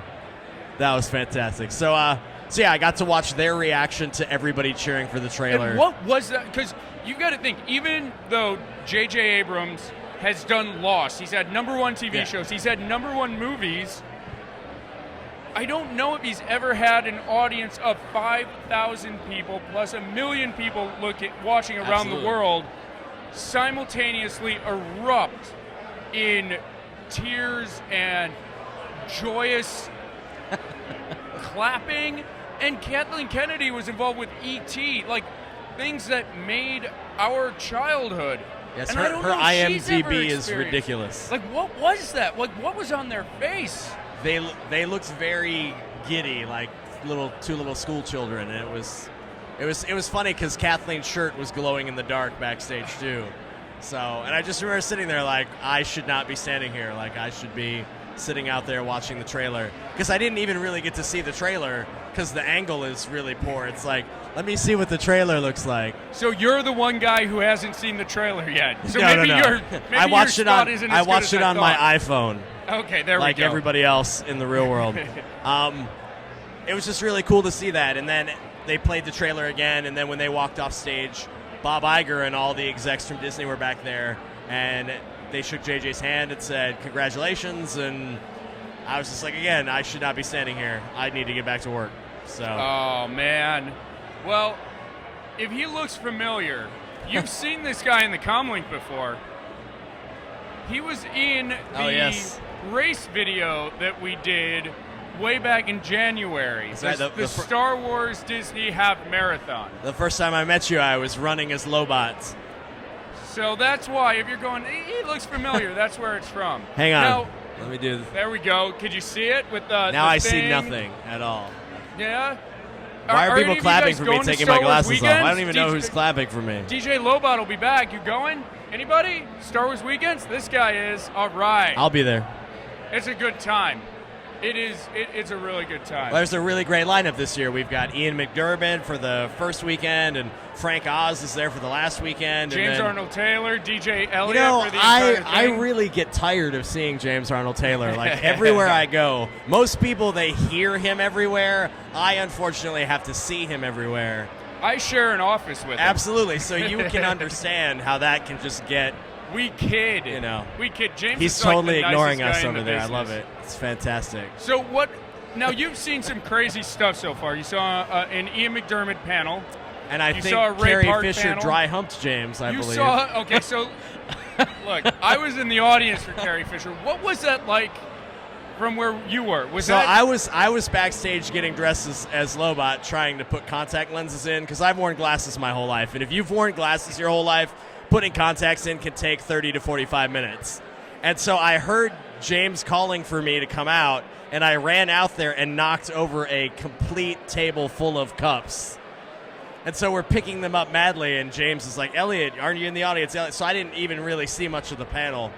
But I heard everybody's told me that, that Carrie panel was amazing, and I'm like, I missed it. It was nuts. What was... Getting nervous. Aside from The Force Awakens, what is the best thing that you've witnessed so far at Celebration, even if it's not on the main stage? My favorite thing at Celebration is the people. It's just being around, and I've said it a couple times, we're all people that love Star Wars just a little bit, sometimes a lot a bit more than other people.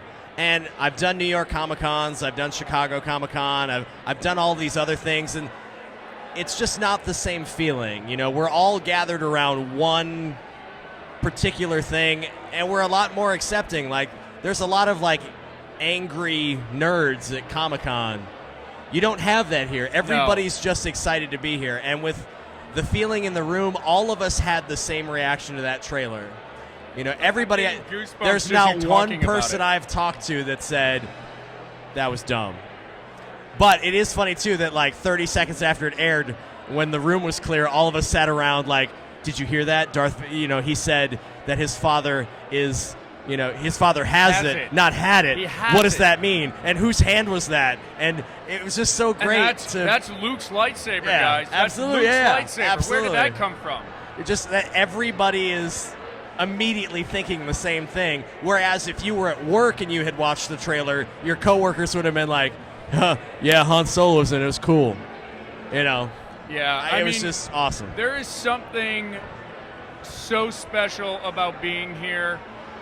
You're in line with people, and it is the easiest way to start up a conversation you've ever had, because you go, did you see the trailer? What's your favorite thing? And immediately, like, I have friends, Rourke, who works on the show, I met him at Celebration 5 in line. And he lived in Seattle, and now he lives in LA with me and makes a comlink with us. That's cool. I mean, it's really pretty cool. Yeah, some of my closest friends came out of Celebration. We actually we ran with two of the guys that we've met at Celebration. I met him at Celebration 5, again at Celebration 6. I DJ'd his 50th birthday party. We went up to San Francisco, and we saw Rancho Obi-Wan together, and went to Industrial Light and Magic, and it was just cool to hang out with somebody that I share this insanely bizarre thing in common with. And David Collins, the other host, who will be up here shortly, met his wife at Celebration 5, I think, or 6. It's either Celebration 5 or 6. He met his wife there. She worked for Reed Pop. Okay, yeah. Then I know exactly who she is now. Yeah. So he met his wife Lauren there. Like, it's just like a really cool, inclusive, like, love fest. Not just of like Star Wars, but of people and humanity. Like, it just really goes to show that Star Wars unites people like nothing else.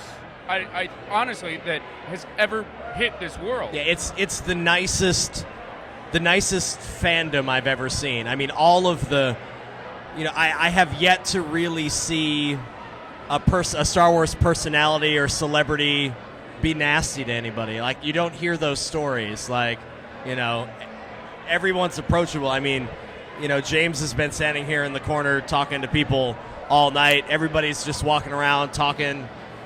But then again, on the other end too, the fans aren't those crazy, obsessive, running around backstage trying to sneak in. Like, all these things that we experience in all these other places, it's like the perfect fandom. So, we're about to wrap up. Yes. But I just realized something. What's that? You were at the costume contest today. I was. And that is something that is awesome. The 501st photo will be tomorrow. Yep, 3 o'clock. Hundreds of stormtroopers and various other Imperial costumes. What was, let's say, your top 3 Star Wars costumes that you saw in the contest today? Well, actually, one of them wasn't even in a contest. There's a woman, Sandy, that I met at Celebration 5, and I've watched her kids grow up. And her daughter is here. She actually ended up on stage with all the Princess Leias before the Carrie Fisher panel. She was the young lady dressed as Amidala, and her costume is amazing. I was just like, this is so cool. Plus, I saw you 5 years ago when you were little, and now you're grown up. It's crazy. That's really cool. And you only see her every few years at Only at Celebration? celebrations. Other That's than really that, cool. she lives in the middle of nowhere in Montana. So What was the most extravagant costume you saw today? I think that I don't know. I liked the action figure.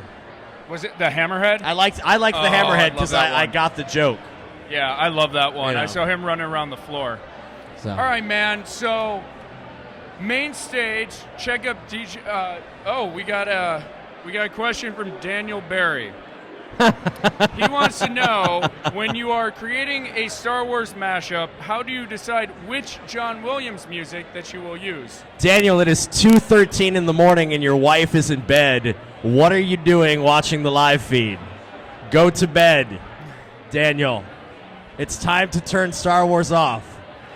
All right, guys. There you have it. Yes, I got to go DJ. I'm going to He's go gonna out DJ. front. And You'll see him at the main stage the next couple days. You'll see him at Star Wars weekends. This is DJ Elliot. Yes. You're watching the Comlink live from the 501st Bash.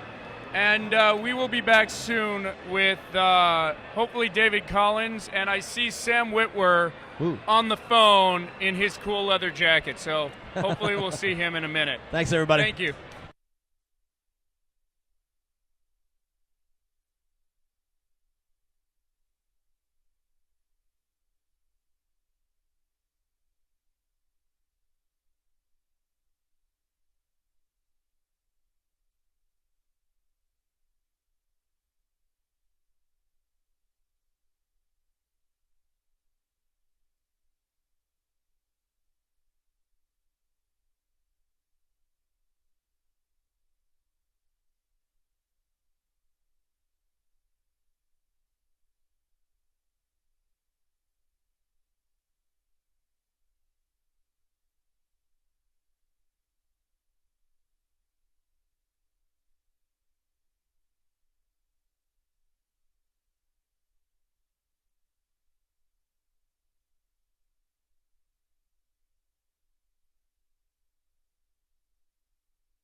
Hey, Star Wars fans, David Collins here with the Comlink. We are live at the 501st Imperial Bash at Star Wars Celebration Anaheim. And, of course, sitting to my right is the one and only Sam Witwer. Sam, you and I have had, this is Sam Witwer. Yeah, give it up for Sam Witwer!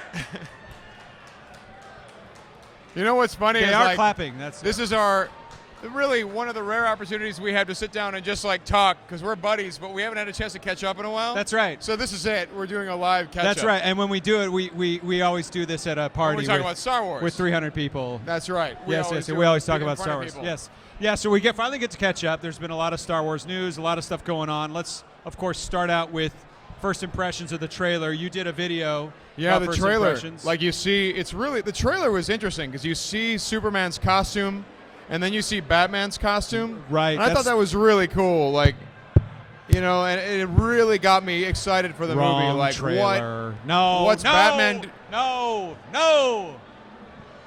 I'm talking about the trailer for Marley and Me 3. Oh, I'm sorry. I missed Star that Wars: one. The Force Awakens. There was a trailer for it. There was? Did you miss this? It was amazing. Captain Kirk came down. Yeah. Chris and spoke Pine with Spider-Man. Yeah, that's Andrew gonna be Garfield. so cool. Oh, I might have dreamt that. Is that the 5th Doctor or the 6th Doctor? I'm not sure, but I'm pretty sure there was a TARDIS in there somewhere. Yeah, the TARDIS that Bill and Ted take for their excellent adventure through exactly. history. And they pick up Socrates so that they can graduate high school and not go to military school. I loved it. I don't know about you. I hated it. Right, but I did like the Force Awakens trailer. Oh, the trailer for Star Wars was awesome. that was really good. That was really Why good. we should have talked about that first. Yeah, no, we should have. I mean, we're at a Star Wars celebration. Why would we talk about anything else? I don't know. I just, because there were all these Doctor Who fans here, I thought we should. By the way, speaking of the Superman-Batman thing, here's. I haven't seen it, by the way. I'm Warner Brothers. Okay. Hey, I got an idea. Let's. You know how they're doing that Star Wars trailer? Let's drop our trailer right before and just wipe them out. Let's do it. How'd that go? Not good. Not good. I was dying to see the Batman trailer, but I hadn't gotten to it because I'm so busy here at Star Wars Celebration. There's so much Star Wars stuff going on. Yeah. The trailer was everything I hoped for. Yeah. When I saw that down Star Destroyer. Yes. And then it goes into Luke's VO, which is from Return of the Jedi. So like 100% lifted from So that Return had of to the be Jedi. Luke with the mechanical hand petting It had to R2-D2? be. It had to be. And I'm assuming that's Vader's Mask. helmet taken from the funeral Andor. pyre from Andor. Well, I think it's taken from Steve Sansweet's collection. It was probably taken from Steve. You're right. Steve has that burned.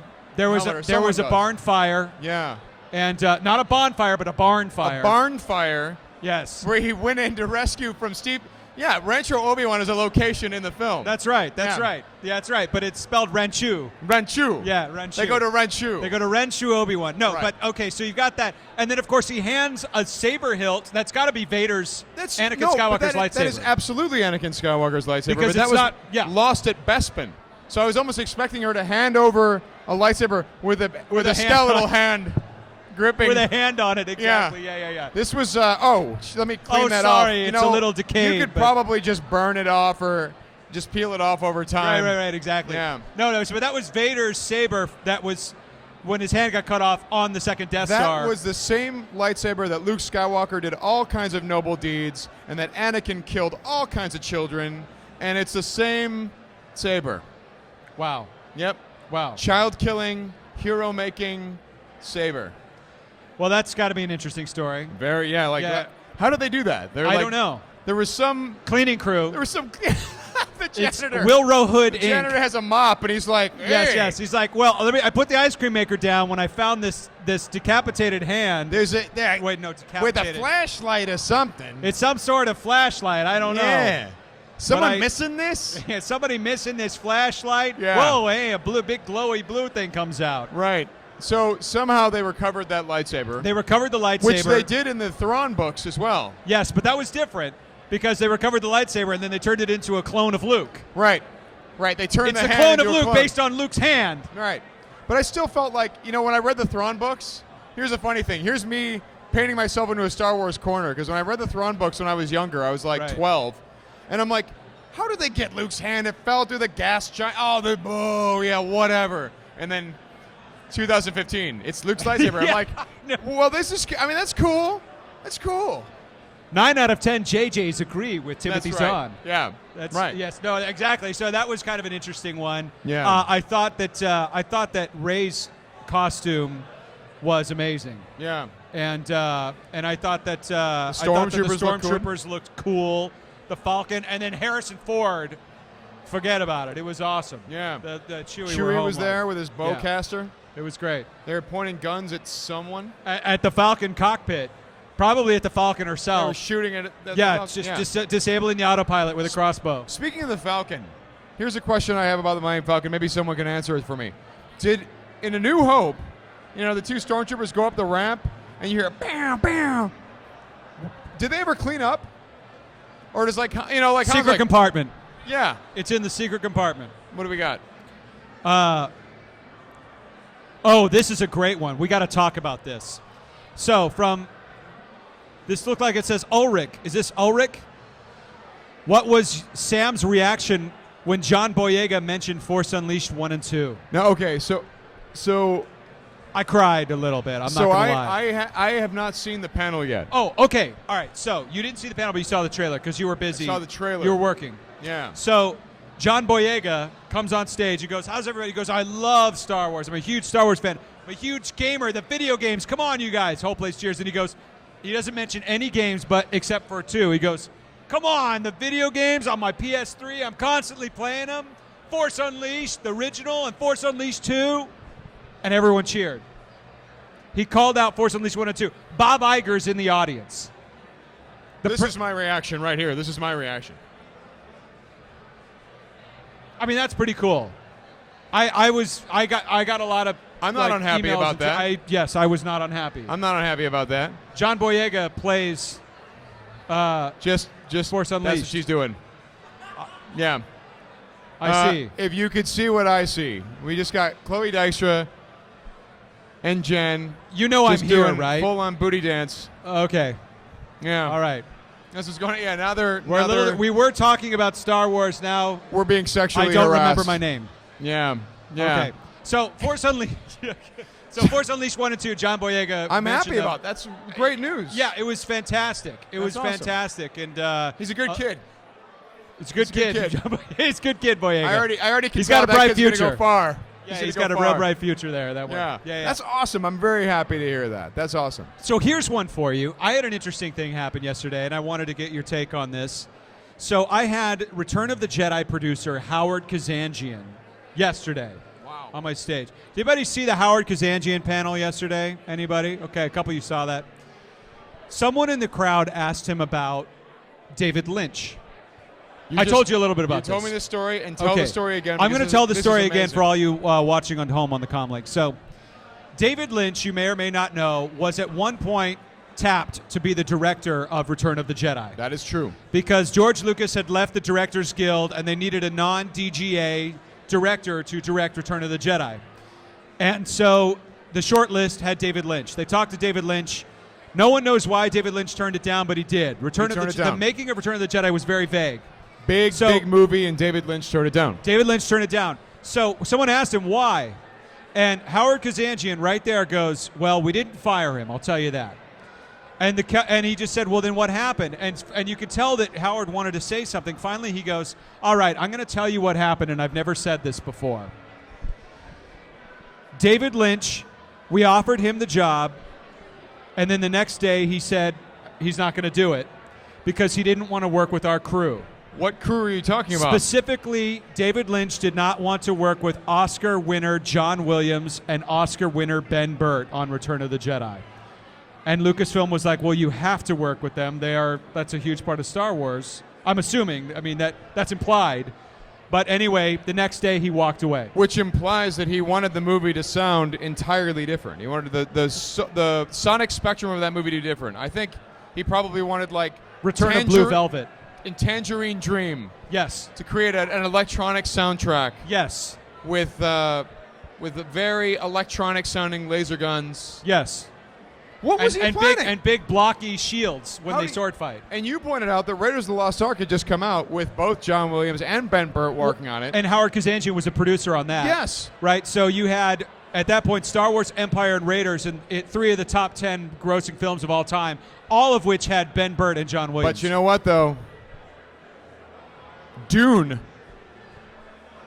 Dune or Doom? Dune. Duna. Dune. Yes, he went and did Dune. Yes, That's he right. did. Well, I mean, you know, by the way, like nothing. David Lynch is an extremely talented man. Absolutely. We're poking fun just because we're at a Star Wars convention. Like, look. Let's just be honest. Howard Kazanjian threw him under the bus. Now there's a feud between Ben Burt, John Williams on one side, David Lynch on the other, and we're torn in the middle. How could they do this to us? Trapped as fans. That's right. Of a younger generation from something that happened 3 years ago. Before some of us were even sentient. That's right. Yeah. That's right. But it's an interesting story. That was an interesting one. Another interesting one that came out today is that I had Ian McDiarmid. Did anybody go see the Revenge of the Sith in 3D? Anybody see episode 3 in 3D? I really wanted to see it. No. Well, episode 3 in 3D was on the digital stage tonight. It was packed. I had Ian McDiarmid and Dennis Muren there. Dennis was there to talk about the 3D conversion. Ian McDiarmid was there to talk about being the Emperor because amazing. And so what was interesting is Dennis Muren earlier in the day said to me, he goes, I'm looking forward to tonight because I've never met Ian McDiarmid. He was too busy stalking Harrison Ford on an airplane. Right. Yeah. Here, I'll do the music. Dun dun dun dun dun dun da da ya da da da da da da. Dennis Muren impression, everybody. Dennis Muren from Raiders of the Lost Ark. No, so he had never met him, and so they finally met for the first time, and it was great to see that happen. I took a picture of the two of them talking. I couldn't help myself. You know what Ian McDiarmid looks like without Dennis Muren? The Emperor? He goes like this. He goes, and nothing happens. He That's looks right. like an idiot. That's right. Without Dennis Muren and ILM to basically make him, he's just sitting there going, no, yeah.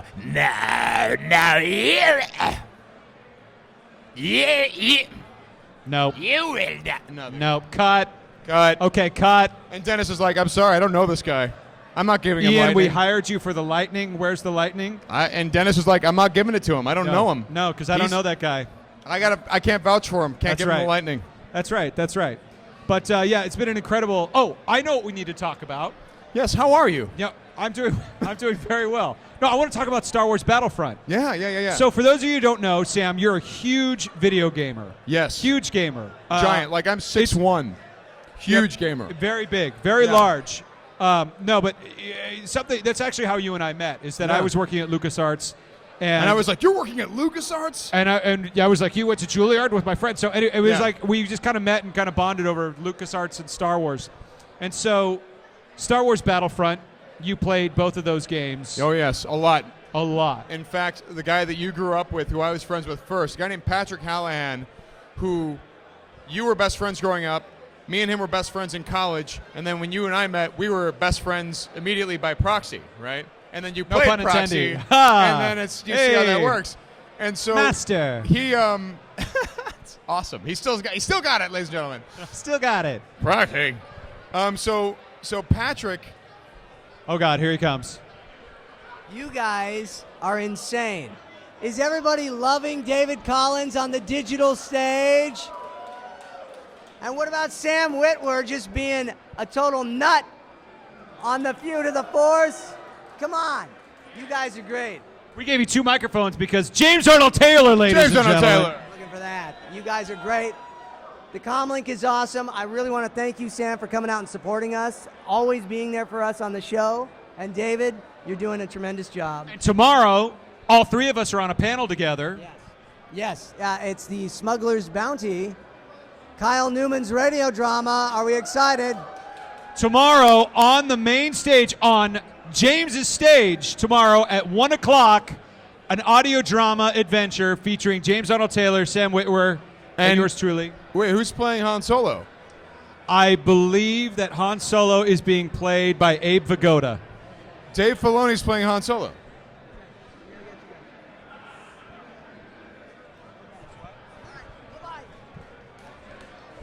Yeah. So that was who was that guy? I don't know who that was. Yeah. I think David Spade just came up Yeah, here I and just acted bombed like the I show. knew what was going on, and I had no idea what was going on. I had no idea. Yeah. But James Arnold Taylor. ladies and Speaking gentlemen. of Star Wars Battlefront, James Arnold Taylor was Obi-Wan Kenobi in Star Wars Battlefront which 2. I played the hell out of. So our friend so back to Patrick. Callahan, Yeah. we played the hell out of Battlefront 1 and 2 like all the time. We were always playing that game. He'd come over, we'd play it for hours. Both those games. Were you in Battlefront 2? I can't remember. I don't think you were. I was in Battlefront, the PSP game. I was Palpatine. Oh, it's the Emperor. That's I was right. Palpatine. You were Palpatine in that. I think I was the battle droids in Battlefront 2, and I was the briefings officer in the tutorial of Battlefront 1. Really? Yeah, and then so. How did I miss that? I played the damn game. I don't know. Well, I did all the voice on Battlefront 2, but Battlefront 1 was like I just got brought in at the last minute, and they're like, "Oh yeah, that's great," and they shipped it. Amazing. This is how these things happen. Yeah. But anyway, this morning I had a huge panel with EA Dice. Right. For Star Wars Battlefront. Did any of you see the Star Wars Battlefront panel? Tell me, did that look amazing or what? Pretty cool, right? I got to tell you, you haven't seen the trailer yet. Oh, I saw all of it. You did see the trailer. Oh, I Okay, saw the what did you presentation. think? I saw the trailer. Well, I got to be honest. I found the presentation was longer, obviously, but the presentation was more impressive because you could see that it was someone playing the game. Like the trailer it's the same thing. It's in engine, right? So the trailer that everyone sees online is in engine. It looks beautiful, it looks amazing.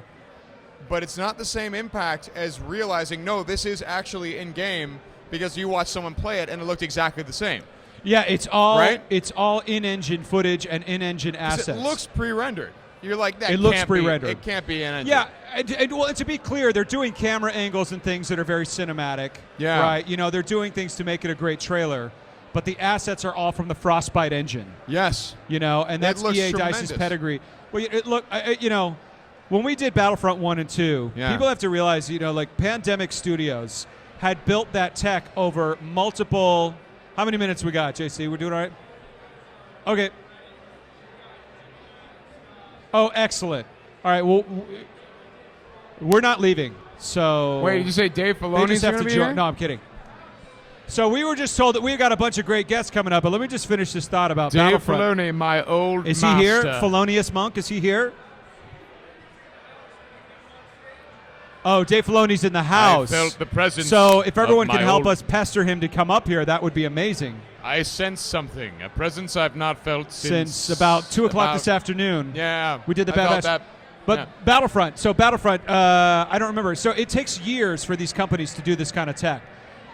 EA Dice, with their Battlefield series, they've been doing it for years. They've got the pedigree, they've got the technology, they've got the tools and talent and the passion to do this.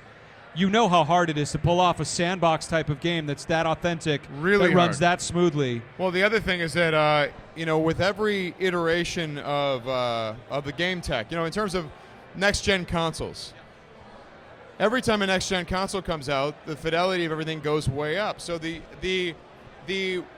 amount of work needed to create any single asset goes way up, as That's right. you know, right? That's right. Yeah, when yeah. you're developing More detail. for, say, the Xbox, well, you're going to need a team this big because the Xbox can do this much. Then the Xbox 360 comes out, and it can do this much, and it can look this good, so you need a team this big. Well, we're now here, and the amount of work to make it look like that, what people expect for a next-gen console. Tremendous. Huge amount of work. Tremendous. But this is the first game we've seen from EA, first Star Wars game that we've seen as part of this big contract, and I was just blown away. Just Yeah. blown away. I'm really, really excited for everyone Really to play impressive. it. Yeah, we got a bunch of stuff. Of course, we got Rebel Season 2 coming up tomorrow. Rebel Season 2 is coming up Season tomorrow. 2 premiere I'll be tomorrow on the digital stage. there. Yes. We had the Bad Batch screening today from the Clone Wars. How was that? It was amazing. It was 4 episodes that were sort of proxy animation. They kept saying proxy animation, and I kept freaking out. Master. Yeah, but yeah, no, they just mean it wasn't done, but it was still so compelling. And you know what? Well, the funny thing about the Bad Batch, and I want to call out something that you worked on. I don't know if everyone knows this, but Republic Commando, the idea of what the Republic Commando units were, those squads of 4, was they were Bad Batches. You remember Yes, that?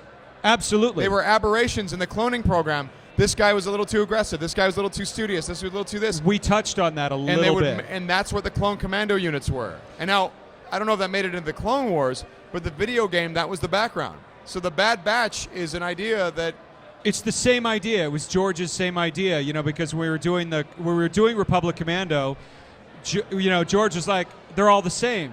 And we're like, well, they're clones. That's right. But he had to give us permission to then say, you should make them all very different. Well, George saw do the game. funny one. I remember you calling me up. I was shooting Battlestar Galactica, and you called me up and you said, I'm kind of horrified. I'm like, why is that? He's like, because we've voiced the entire game. And now we have to do it over. And now we have to revoice the game because George saw it, and he says he doesn't like it. He says all the clones sound too similar. And I said, well, wait, but you got different actors for each clone, each doing a Tamora Morrison voice.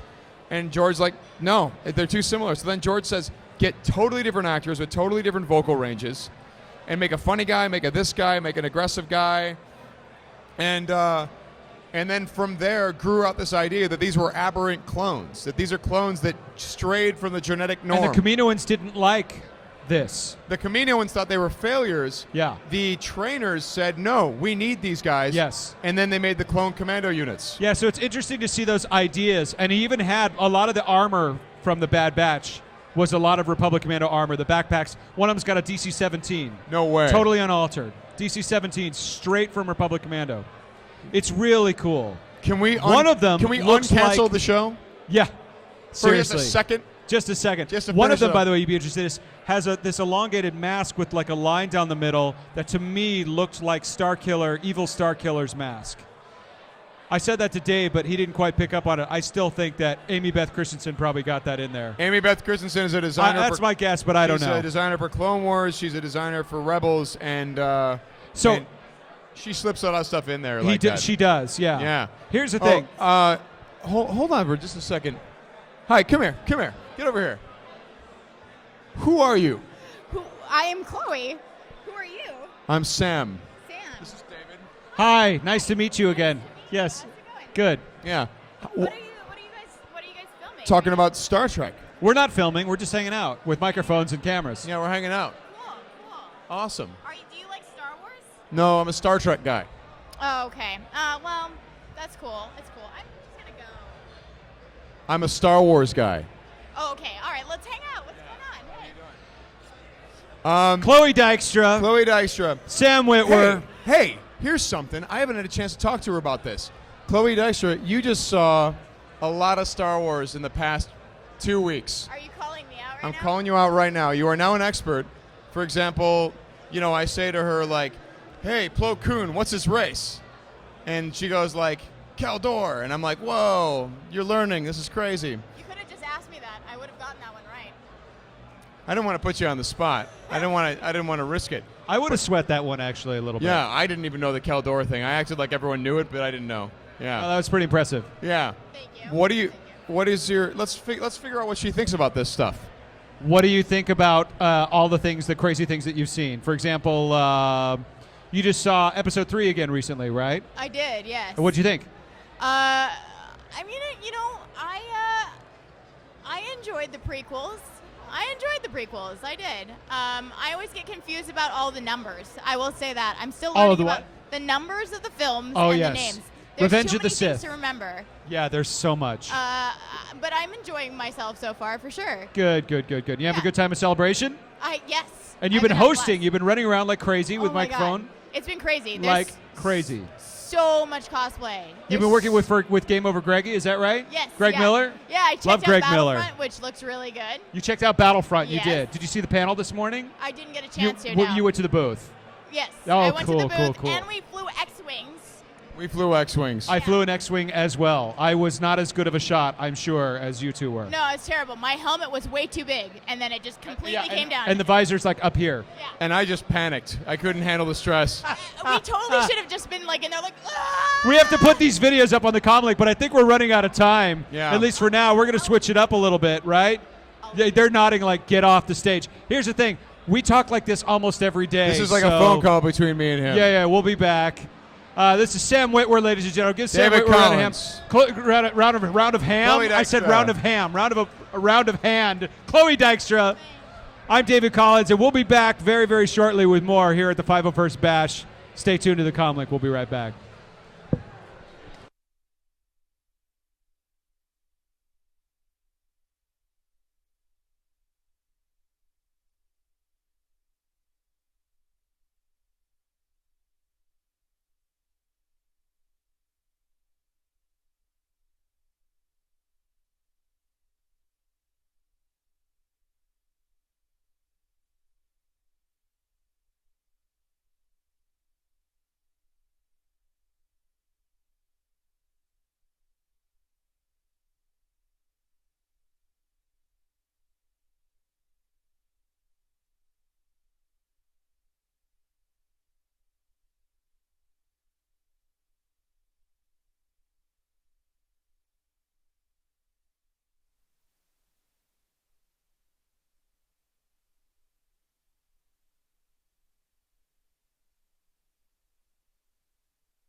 That, and then this is our stuff, David and JC and I.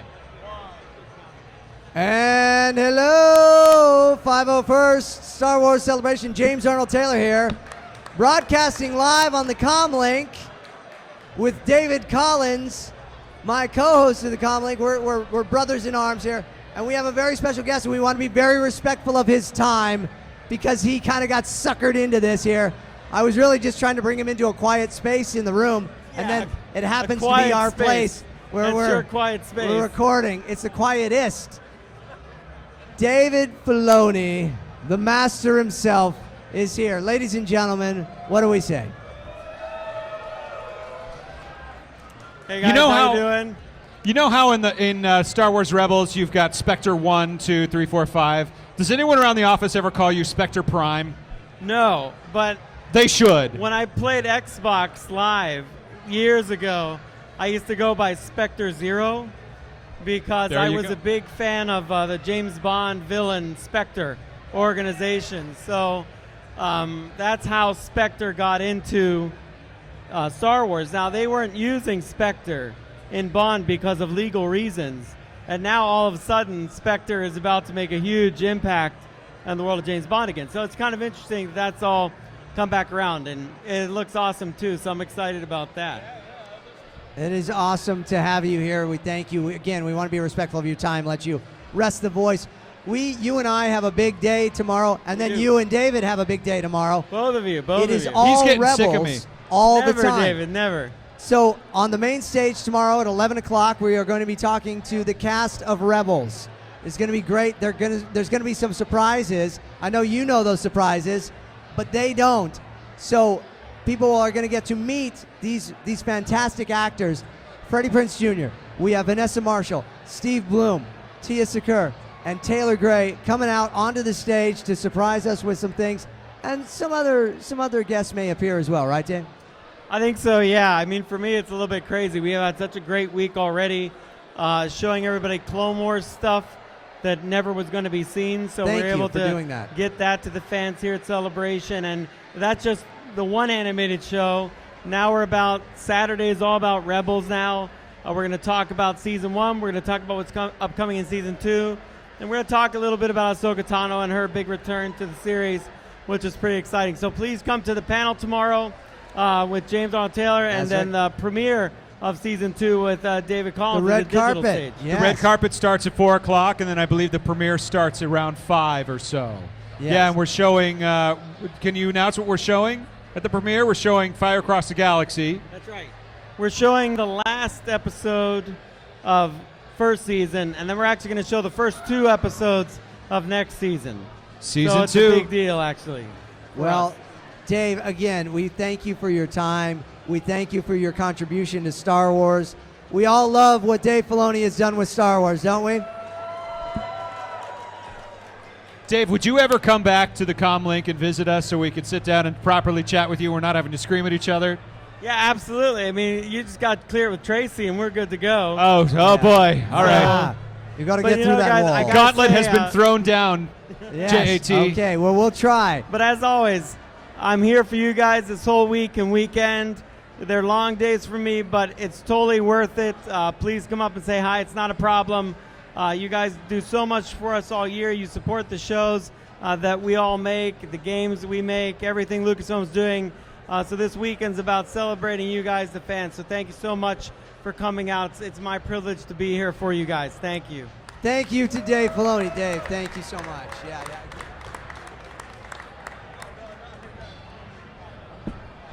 All right, David, you can slip Yes, sir. away. Enjoy. We have someone else coming up, do we? Yeah, and you and I haven't really had a chance to talk at No, all you because know, we've been we hanging haven't. out on our stages. How is the digital stage? It's fantastic. I was just saying earlier that we had, in fact, we got another host up here. Why don't we Yeah. get all the Where's Star Jason? Wars Celebration hosts? Where's Jason Is Jason at? around too? It's Jason Swank in the house. Wow, you guys, this We've is got amazing. 3 out of 4. We've got all the Star Wars. All right, here we go. Here's number 4. Bring out the swank. And I don't know if you all can hear me. Yeah, let's scoot down a little bit. I want to ask a favor of everybody in the room. Please be mindful of Mr. Filoni. He needs his voice.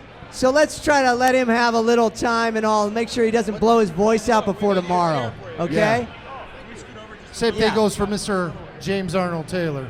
I hear it starting, and I'm nervous for him. Yeah, I so. know. I James, know the feeling. Believe me. You and I are surrounded right now by Rebel Force Radio. We're like an RFR sandwich right now. I have a bad feeling. You are about this. surrounded. Line never gets old. Give up now, guys. Look at The this. invasion. Here The we rebel are. invasion. We have been talking about this for months, and now here we all are together. Yep. Hanging out at the 501st party, the biggest bash at Star Wars Celebration Anaheim, the biggest bash at Star Wars Celebration anytime, and outside of our stages, of course. Well, you Right? know what? You know what occurs to me, you guys, is that, and you and I have talked about this in years past, and I know we've talked about this. Other than being on a podcast with RFR via Skype, it takes a party like the Imperial Bash, the 501st Imperial Bash, and it takes a show like the Comlink to actually physically get all 4 stage hosts of Star Wars Celebration physically Together. in the same room. Mic Here drop. we are. That's it. Mic drop. We're out. And finally, you guys, we're here, right? We're here. we're This is here. great. You guys have had a good time, James. What has been the best moment on your guys' stage so far? Ooh, that's that's tough a hard question. one. I'll let you answer first, Jason. What, on our stage or just No, in on general? your stage. What's been your best favorite On moment? our stage.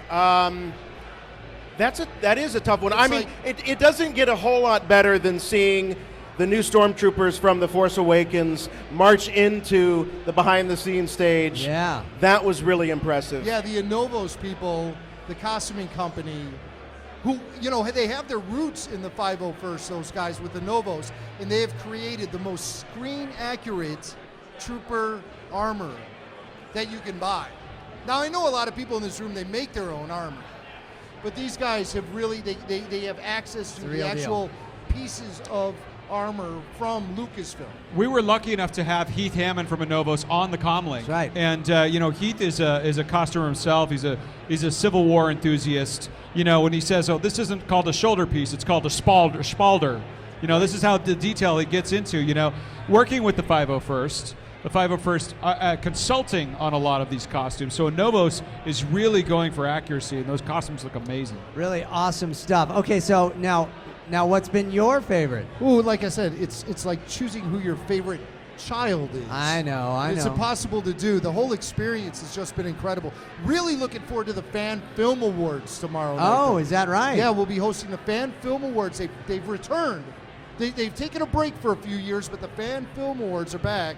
Star Wars fans creating incredible Star Wars entertainment. Yeah. And they're going to win awards for it. Me and Jason, we won a Fan Film Award back in 2008. Is for that the right? George Lucas Hip Hop. Two, actually. There were Yeah, two. we won 2. Yeah.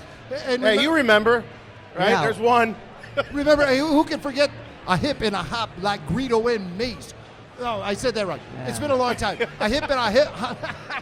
I hip and I hop like Jar Jar and Mace. Greedo shot first, so in your face. There it is. Yeah, There we it won an is. award for that. Can you It's believe been it? a long time. Oh, and moving on.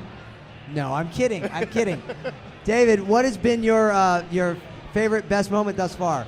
I kid. Well, I selfishly want to say it was my restored music cues from The Empire Strikes Back because of Star Wars Oxygen. But actually, I have to be totally honest. My favorite panel so far was this morning's panel for Star Wars Battlefront. Yeah. It was enormous. The crowd was electric. Everyone was there. All of the Lucasfilm and EA executives. The team from EA Dice. They're so talented. It was incredible. It is hard to choose though. I had a wonderful panel with Dennis Murin. I had a great panel with Howard Kazanjian yesterday. Who this is only the second time he's ever spoken at one of these. Amazing. Hasn't spoken since 2007. Told some really great stories that I mentioned earlier. But really great time. Now, what about you? Now, you had your hands full. In more ways than or one. at least You someone could else had their hands full. Take that all sorts of different ways. Maybe I should rephrase that. Yeah, well, yesterday started with Ian McDermott, which was fantastic. And before that, there was a little group of people that came out onto my stage. I was not the host of that one, but it was a pretty amazing thing to sit in the front row and watch BB-8, who everybody was skeptical of this droid, especially all of us on the Comlink. JC was like, I don't know. And then he's in the front row crying like a baby, like all of us. Did you see the video of Matthew McConaughey someone cut the scene from Interstellar, where he's sitting there watching the monitor crying. They cut the Force Awakens trailer, and he just starts bawling. And I laughed so hard. And I sent it to JC because JC, as you can see on the Comlink, cried his eyes out, which was a lot of tears of. Please do it. Sitting there, and BB-8 goes rolling in. We had a little green room set up, and he goes rolling in. My daughter gets a picture with him. I get pictures with him. And he comes up and he looks at you, and he moves his head, and he's like this, and he's checking you out. I mean, honestly, you're just like, Star Wars. It's breathtaking. And there's no wires, there's no tricks. It's just magic. So that was pretty awesome. But then today, we had, so we started today with Ray Park. Ray Park, Darth Maul, fantastic. We had a great time. I've interviewed Ray probably 30, 40 times in my life from Star Wars weekends. And we had a great show. And then Carrie Fisher comes out. Here we go. And well, at least Ray Park didn't tackle you. No, Ray didn't tackle me on the ground and make out with me, but Carrie Fisher and her dog Gary did. And it was a fun time. I haven't gone home yet, you've noticed. Can we see the bruises? Because I have to explain a lot to my wife. But it's going to be a great time. Then we had Anthony Daniels come out, and Anthony shared with us the trailer one more time. Oh, cool. It was the first time to see it in that room again, and everybody went nuts. And he was great. We had some wonderful moments, very poignant moments in the world of Star Wars there, and just a lot of fun. But Carrie really stole the show, and she used a new way to use the word Force. And that's all I'll say. But if you saw the show, very nice. You know what I mean. Yeah, baby. Auntie Carrie keeping it classy as always. So, guys, what is on your stage tomorrow, Jason? What's going on? Well, I'm actually going to be flying. A lot of Jason. It is a lot of me on this stage. I'm flying solo tomorrow, as Jimmy is. He is going to be busy with Smuggler's Bounty. That's right. So both of you are flying solo. We're going to be hearing about some of the new comics that are coming out from Marvel. As you know, Marvel is the new home for the Star Wars comics. So they'll be talking about the flagship series, Star Wars, plus the miniseries Leia, the ongoing series Darth Vader. There's a new series that's just been announced called Lando. Really? So we're going to hear more about that. So it's going to be exciting. Just a little higher. We'll have the folks from Del Rey, and they'll be talking about what I'm really excited about is hearing about some of the books that are leading up to the release of The Force Awakens. Do the pages feel smoother on the Lando comic? Because he is the Baron of Smooth, is that right? That is right. Now, you have, do you have Billy D will be on my stage on Sunday. On Sunday, okay. But tomorrow starts... You mean you'll be on Billy D's stage? Yes. On Sunday? Billy D is he's really so cool and such a giving guy and so humble about it all, too. It's really amazing. But, yeah, we start the day with the Rebels panel with Dave Filoni. That's going to be awesome. Who I hope is getting some rest, but I doubt it because everybody loves him so much. The Rebels panel is going to be great. Hat. And then we move on to this little radio drama thing. That's taking Celebration by storm. It was in the top picks for things to see and experience, and that is due to what you did on the digital stage last year, David. Yeah, 2012, yeah. You're fantastic. See, I'm a sound guy, you're a sound guy, so I'm loving what he's doing, but I'm also loving what you're doing. We've had all these great, kind of run-throughs of it, and the whole Han Solo experience is happening with David Collins. So I'm so glad you're releasing yourself from your stage to come to my stage for a while. Oh, man. For Smuggler's Bounty with Kyle Newman. All of Star Wars Celebration must be at the Celebration stage tomorrow at 1 p.m. Sorry, I said that extra loud. For Star Wars Smuggler's Bounty. I can't wait. Jimmy, tell us a little bit about what does it take to put that together for you? Because for those of you that don't know, you're going to be running every sound effect and cue for this show. It's quite advanced. It's definitely a daunting task, to say the least. But I think we have it all locked and loaded and ready to rock for tomorrow. It's taken the better part of the last few months and then about a year of work prepping for that.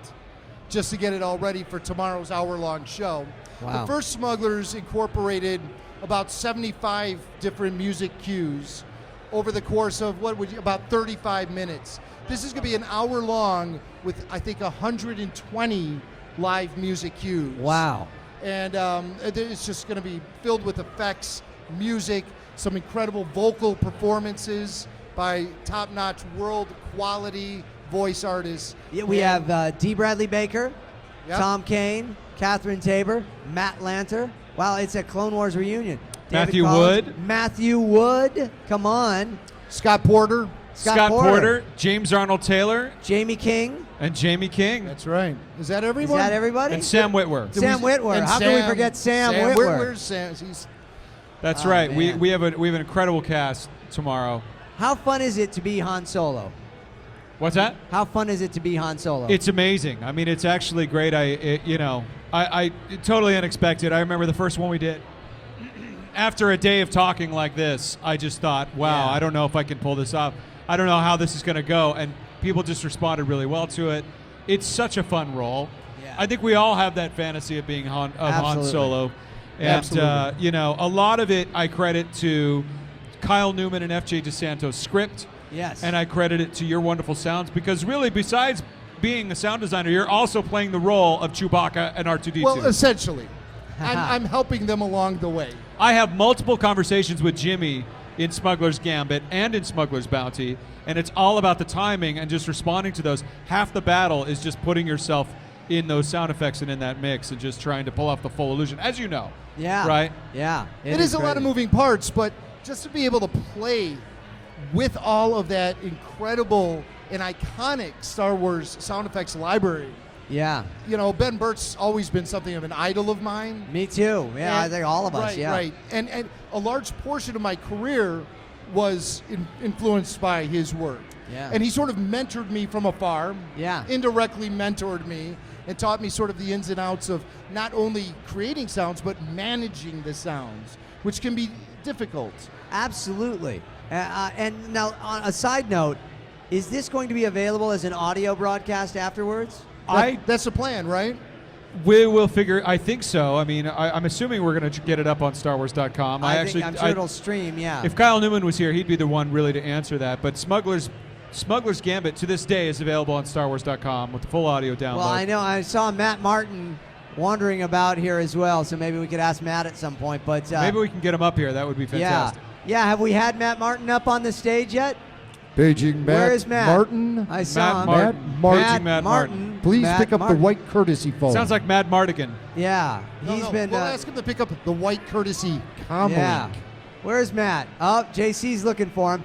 Hey, for those of you that are streaming live, this is the Comlink, and you are on as we are at the 501st Big Bash here at Star Wars Celebration Anaheim. James Arnold Taylor, David Collins, Jason Swank, Jimmy Mack. We are here having a good time. We also happen to be the hosts of all the stages at Star Wars Celebration, and we're all here together because we've been at our stages all day. So, guys, what do you think? Great hanging out. How are you doing? I mean, it's been a long day, but it's been a really fun day. It has indeed. You know, yeah. it looks like we can't find Matt. They're telling me we can't find Matt. No eyes on Matt. No, that's all right. But hopefully we'll get there soon. But oh wait, no, okay, no, false alarm. But anyway, it's great talking to you guys. Absolutely great talking to you great to guys. be There's here. so much great stuff coming up. Star Wars Rebels, Star Wars Smugglers, Bounty. Yes. And so much other great stuff. Rebels panels. Yeah. Hey, we're all going to be back together again, though, for the closing ceremonies. Yes. Which is going to be incredible. Yeah. Right, that's a right, Lot yeah, of, on lot Sunday. of pressure, you know, because now we've had all these moments, and then how do you kind of put it all together into one thing? I think it's a lot to look forward to, and I hope We're just going to roll this tape, I'm pretty sure. That's it. That's pretty much all we need to do. Hey, everybody, here's closing ceremonies. We're all up there just incoherently going on and on and on Friday night. Here you go. Have fun. Welcome to the celebration stage, and see you next time. Let's do some shameless plugs here. So now, how can folks hear you guys regularly, Rebel Force Radio? Yes. What should they do to get on, listen, and take part in Rebel Force Radio regularly? Oh, well, it's really easy to listen to Rebel Force Radio. You can find us on iTunes, Stitcher, anywhere you get podcasts. You can find us on StarWars.com, and of course at our own website, RebelForceRadio.com. Okay, and and new shows. What's exciting? What do we got coming up on Rebel Force Radio, Jim? Oh, Jason. well, I mean, it's the year of The Force Awakens, so we're going to be counting down to that.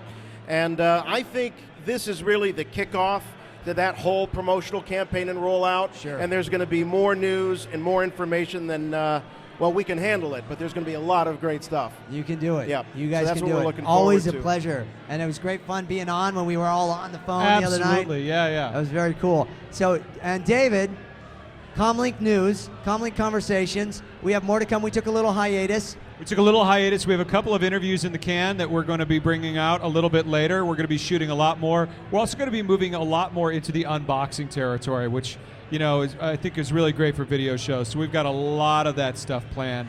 Plus a lot of collecting videos, you know, maybe talking potentially about soundtracks, talking about movie releases, comparing and contrasting all the differences between them. You know, just having fun with the video medium. You know, and of course a lot of celebration recaps and all the video that we've shot, and just giving commentary on that. Okay, great. And of course, a certain point of view. A certain point of view. Oh, thank you. No, that's very kind. But yeah, because the people might not know that not only are you a director, a voice actor, but a very talented composer, and the music on the Comlink, that's your music. It's true. I wrote the music on the Comlink. You wrote it. You performed it. You did all of it. Well, yeah, I wrote it on the keyboard there, but yes, I wrote the music of the Comlink. Certain point of view, at least a lot of it.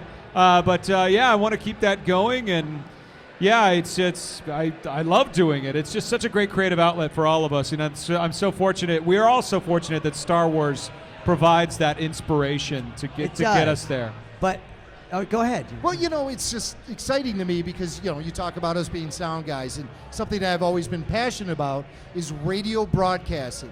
And to be able to have a medium where I could bring my two biggest passions, radio broadcasting and Star Wars, and bring them together, I mean, it's just a perfect mix. Exactly right. And I think that's how the Comlink came together with you and J.C. Reifenberg. Tell us a little bit about that, because people are actually watching it. Thank you. Hopefully they're hitting the subscribe button and telling their friends about it, because the Comlink can only survive if we have those subscribers. You guys certainly know on Rebel Force Radio the importance of that. So how did it all come about, David? You know, I think there was a lot of people having very similar ideas. I wanted to do a documentary after the last celebration and do something. There was that quiet period after Star Wars Celebration Europe in 2013. Rebels was a year away. Force Awakens was more than 2 years away. And JC and I just started shooting. We went to your house and actually shot an interview with you. That's right. Shot an interview with Sam, Kat Tabor, all kinds of people, just trying to find what it was that we wanted to do. JC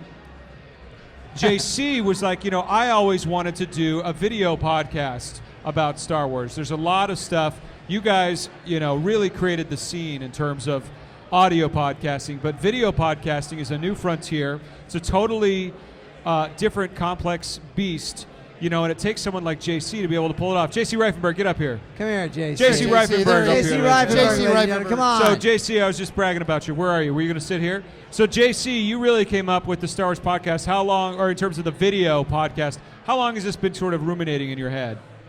Oh, since I finished Use of Force, I think, in 2011, because nobody was doing it. And then you and I started talking, and we kind of put it together, and last February? It was actually, it was probably last January, February, over a year ago. Yeah. And then we actually went to James really early on, and we just kind of unloaded, like, we want to do something. And James was like, so do I. And then you guys also started talking about the same thing, found the space. James, you really found the space. Yeah, we went driving around Burbank. It was really kind of fun, and just looking at these places and the different opportunities. We found a studio out there in Burbank that is really cool, because it meets my voiceover needs as well as all of our studio needs to shoot the shows. We have a green screen room, and and if anybody goes on to the Comlink and looks at the one where we're moving, you're walking through our studio space there and checking it all out. It's really fun. And so it's been a great adventure, and I'm really looking forward to what we have coming up. There's something, I don't know, I mean, you're both here, something that's going to happen tomorrow on my stage, on the main stage. Yes. I'm doing my show, talking to myself. I don't know if anybody's seen it before. Thank you. I've seen it.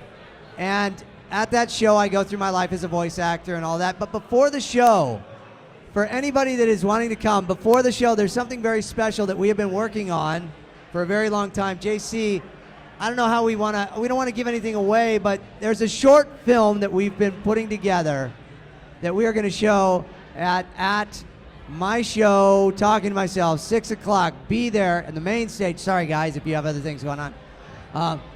I'm saying that in front of the hosts of the other shows. There's a very special, would we call it a fan film? Would we call it You could call it a short film, a short fan film. Or you could call it a fan film, like the Fan Film Awards, which will be happening tomorrow night at 6 o'clock on the behind-the-scenes stage. You don't want to miss it. But only if you're not at the Star Wars Rebels Season 2 premiere on the digital stage. Watching Talking to Myself and this new short film that will debut on the main stage tomorrow night.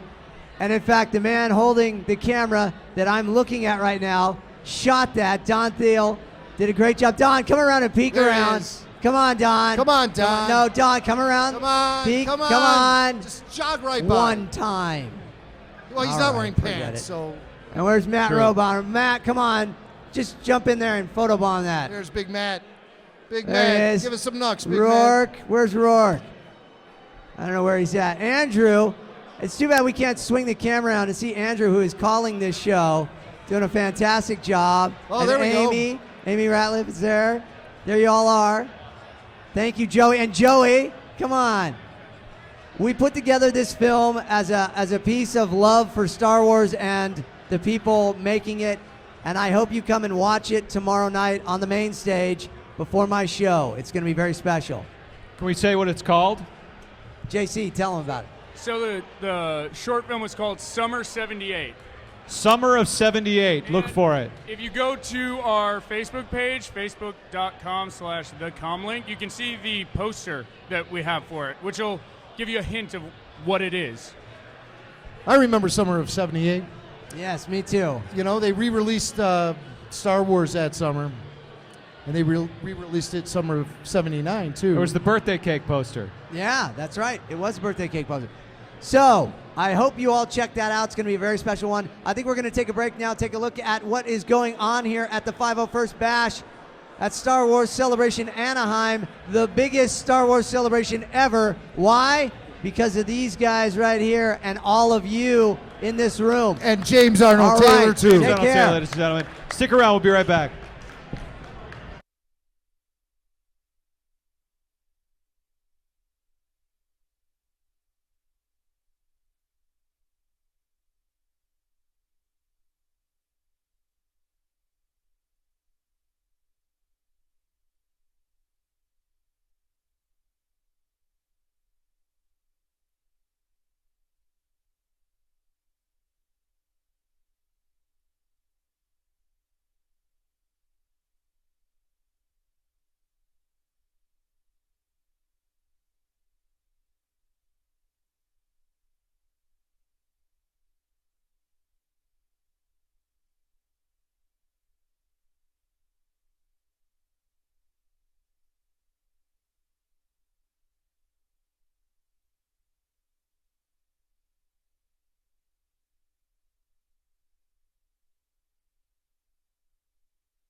All right, Comlink fans, it's getting later into the evening. Things are starting to wind down, but we have a very, very important person here. This man holds great responsibility for what happened here tonight.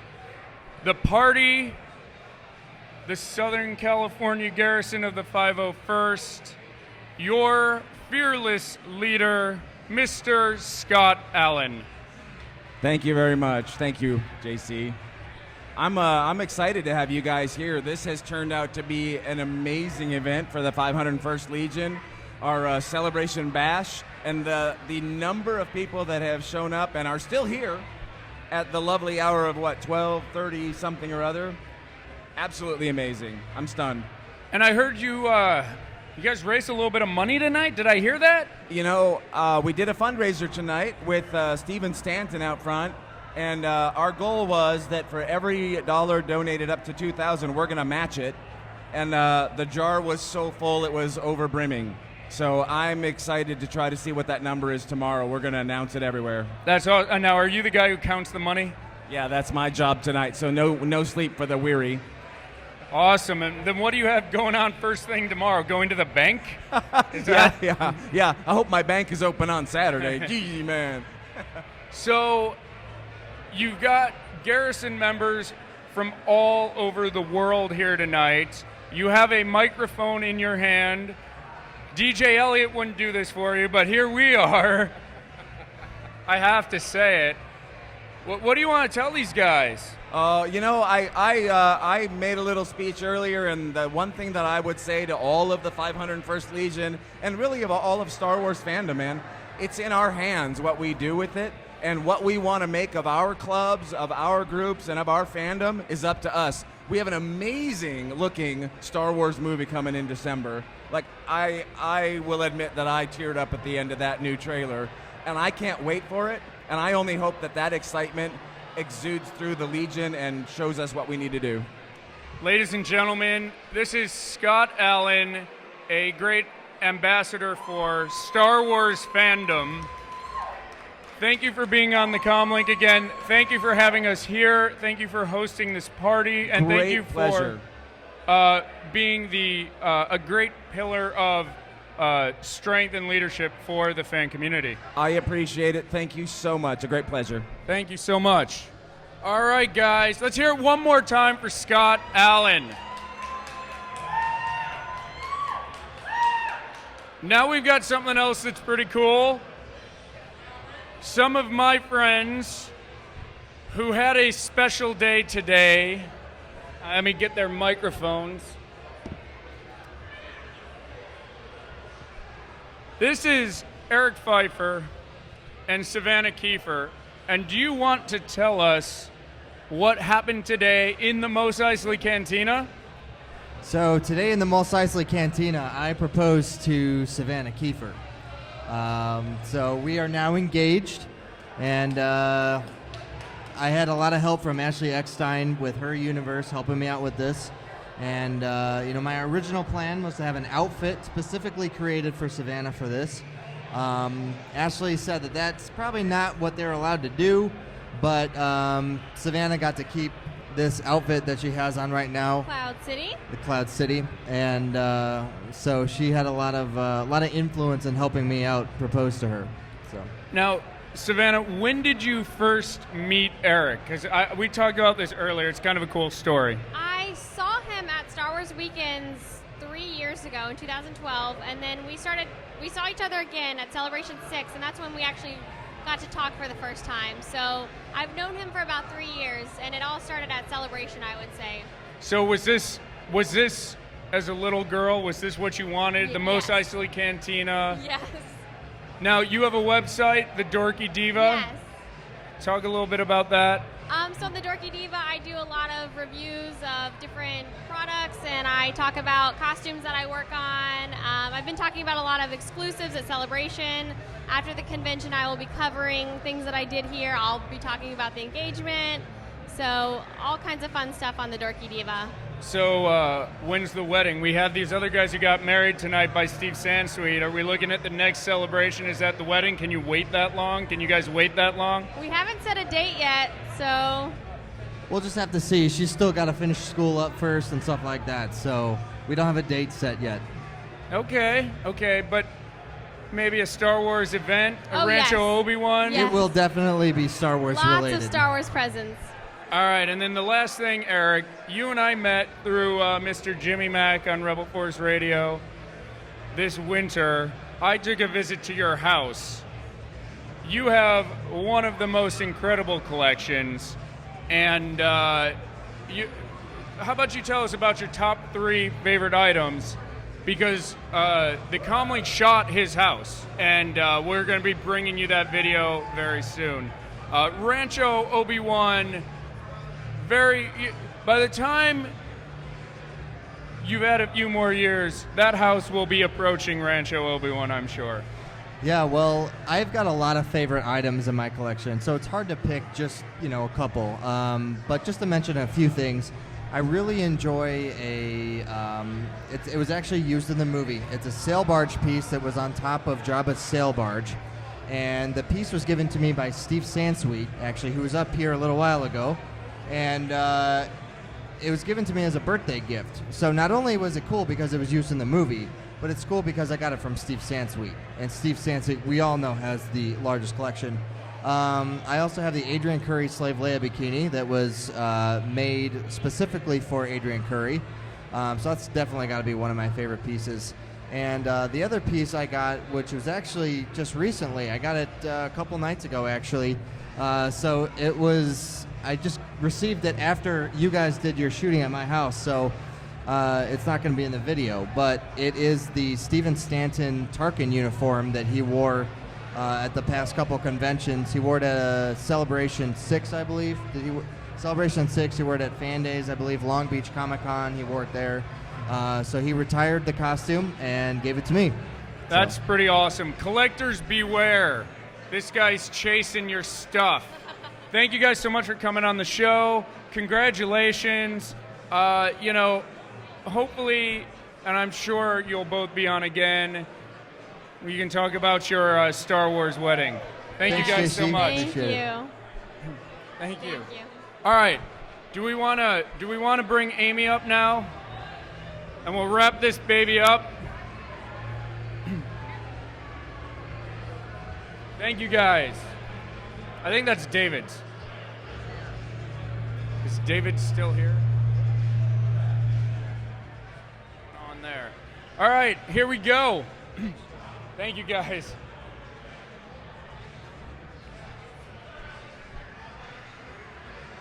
All right, guys. We're wrapping things up here. Few more minutes. Amy Ratcliffe has been all over the place, working on stuff, chatting with you guys online. What has your celebration been like so far? It's been emotional. That doesn't go. I mean, I'm an emotional person anyway, so it's been an emotional roller coaster between the Force Awakens teaser, being in that room with everybody, crying profusely, and then seeing the Untold Clone Wars panel, which was also very meaningful to me because that's like my Star Wars. And also then I did a really cool thing today with Ahsoka fans. We had a meetup, everybody to support, the fact that Ahsoka's back. So there've been a lot of tears, but happy ones. Awesome. And so what are you looking forward to in the next couple days? Oh man, tomorrow I'm really looking forward to the Rebels Season 2 premiere. I think that's going to be a lot of fun, and the Rebels carpets. And I also am really interested to see what Gareth Edwards and Josh Trank have to say on when is Sunday, right? Yeah, on Sunday. Now, are those fun things or are those IGN, Nerdist? Do you guys know this? Amy writes for like every website, including ours, that you go to. Just a couple of them. So pimp some of your articles. What do you got going on? I do a lot of fun stuff for StarWars.com. I do a lot of like listicles, but with substance. So any Star Wars, like I did one about R2-D2, like how many times R2-D2 has saved the day. My favorite, every lost limb in the Star Wars films. I took the time to watch all the films and make notes because I'm a nerd. There you have it. So. All right. I think this is the end. I think what we need to do here, Comlink crew, is let's take camera number 3 here, whichever one this is, zoom this out, and let's get you guys up here for a few minutes. Yes. Also, Jenny, come up. Rourke, Andrew, put it on camera 3.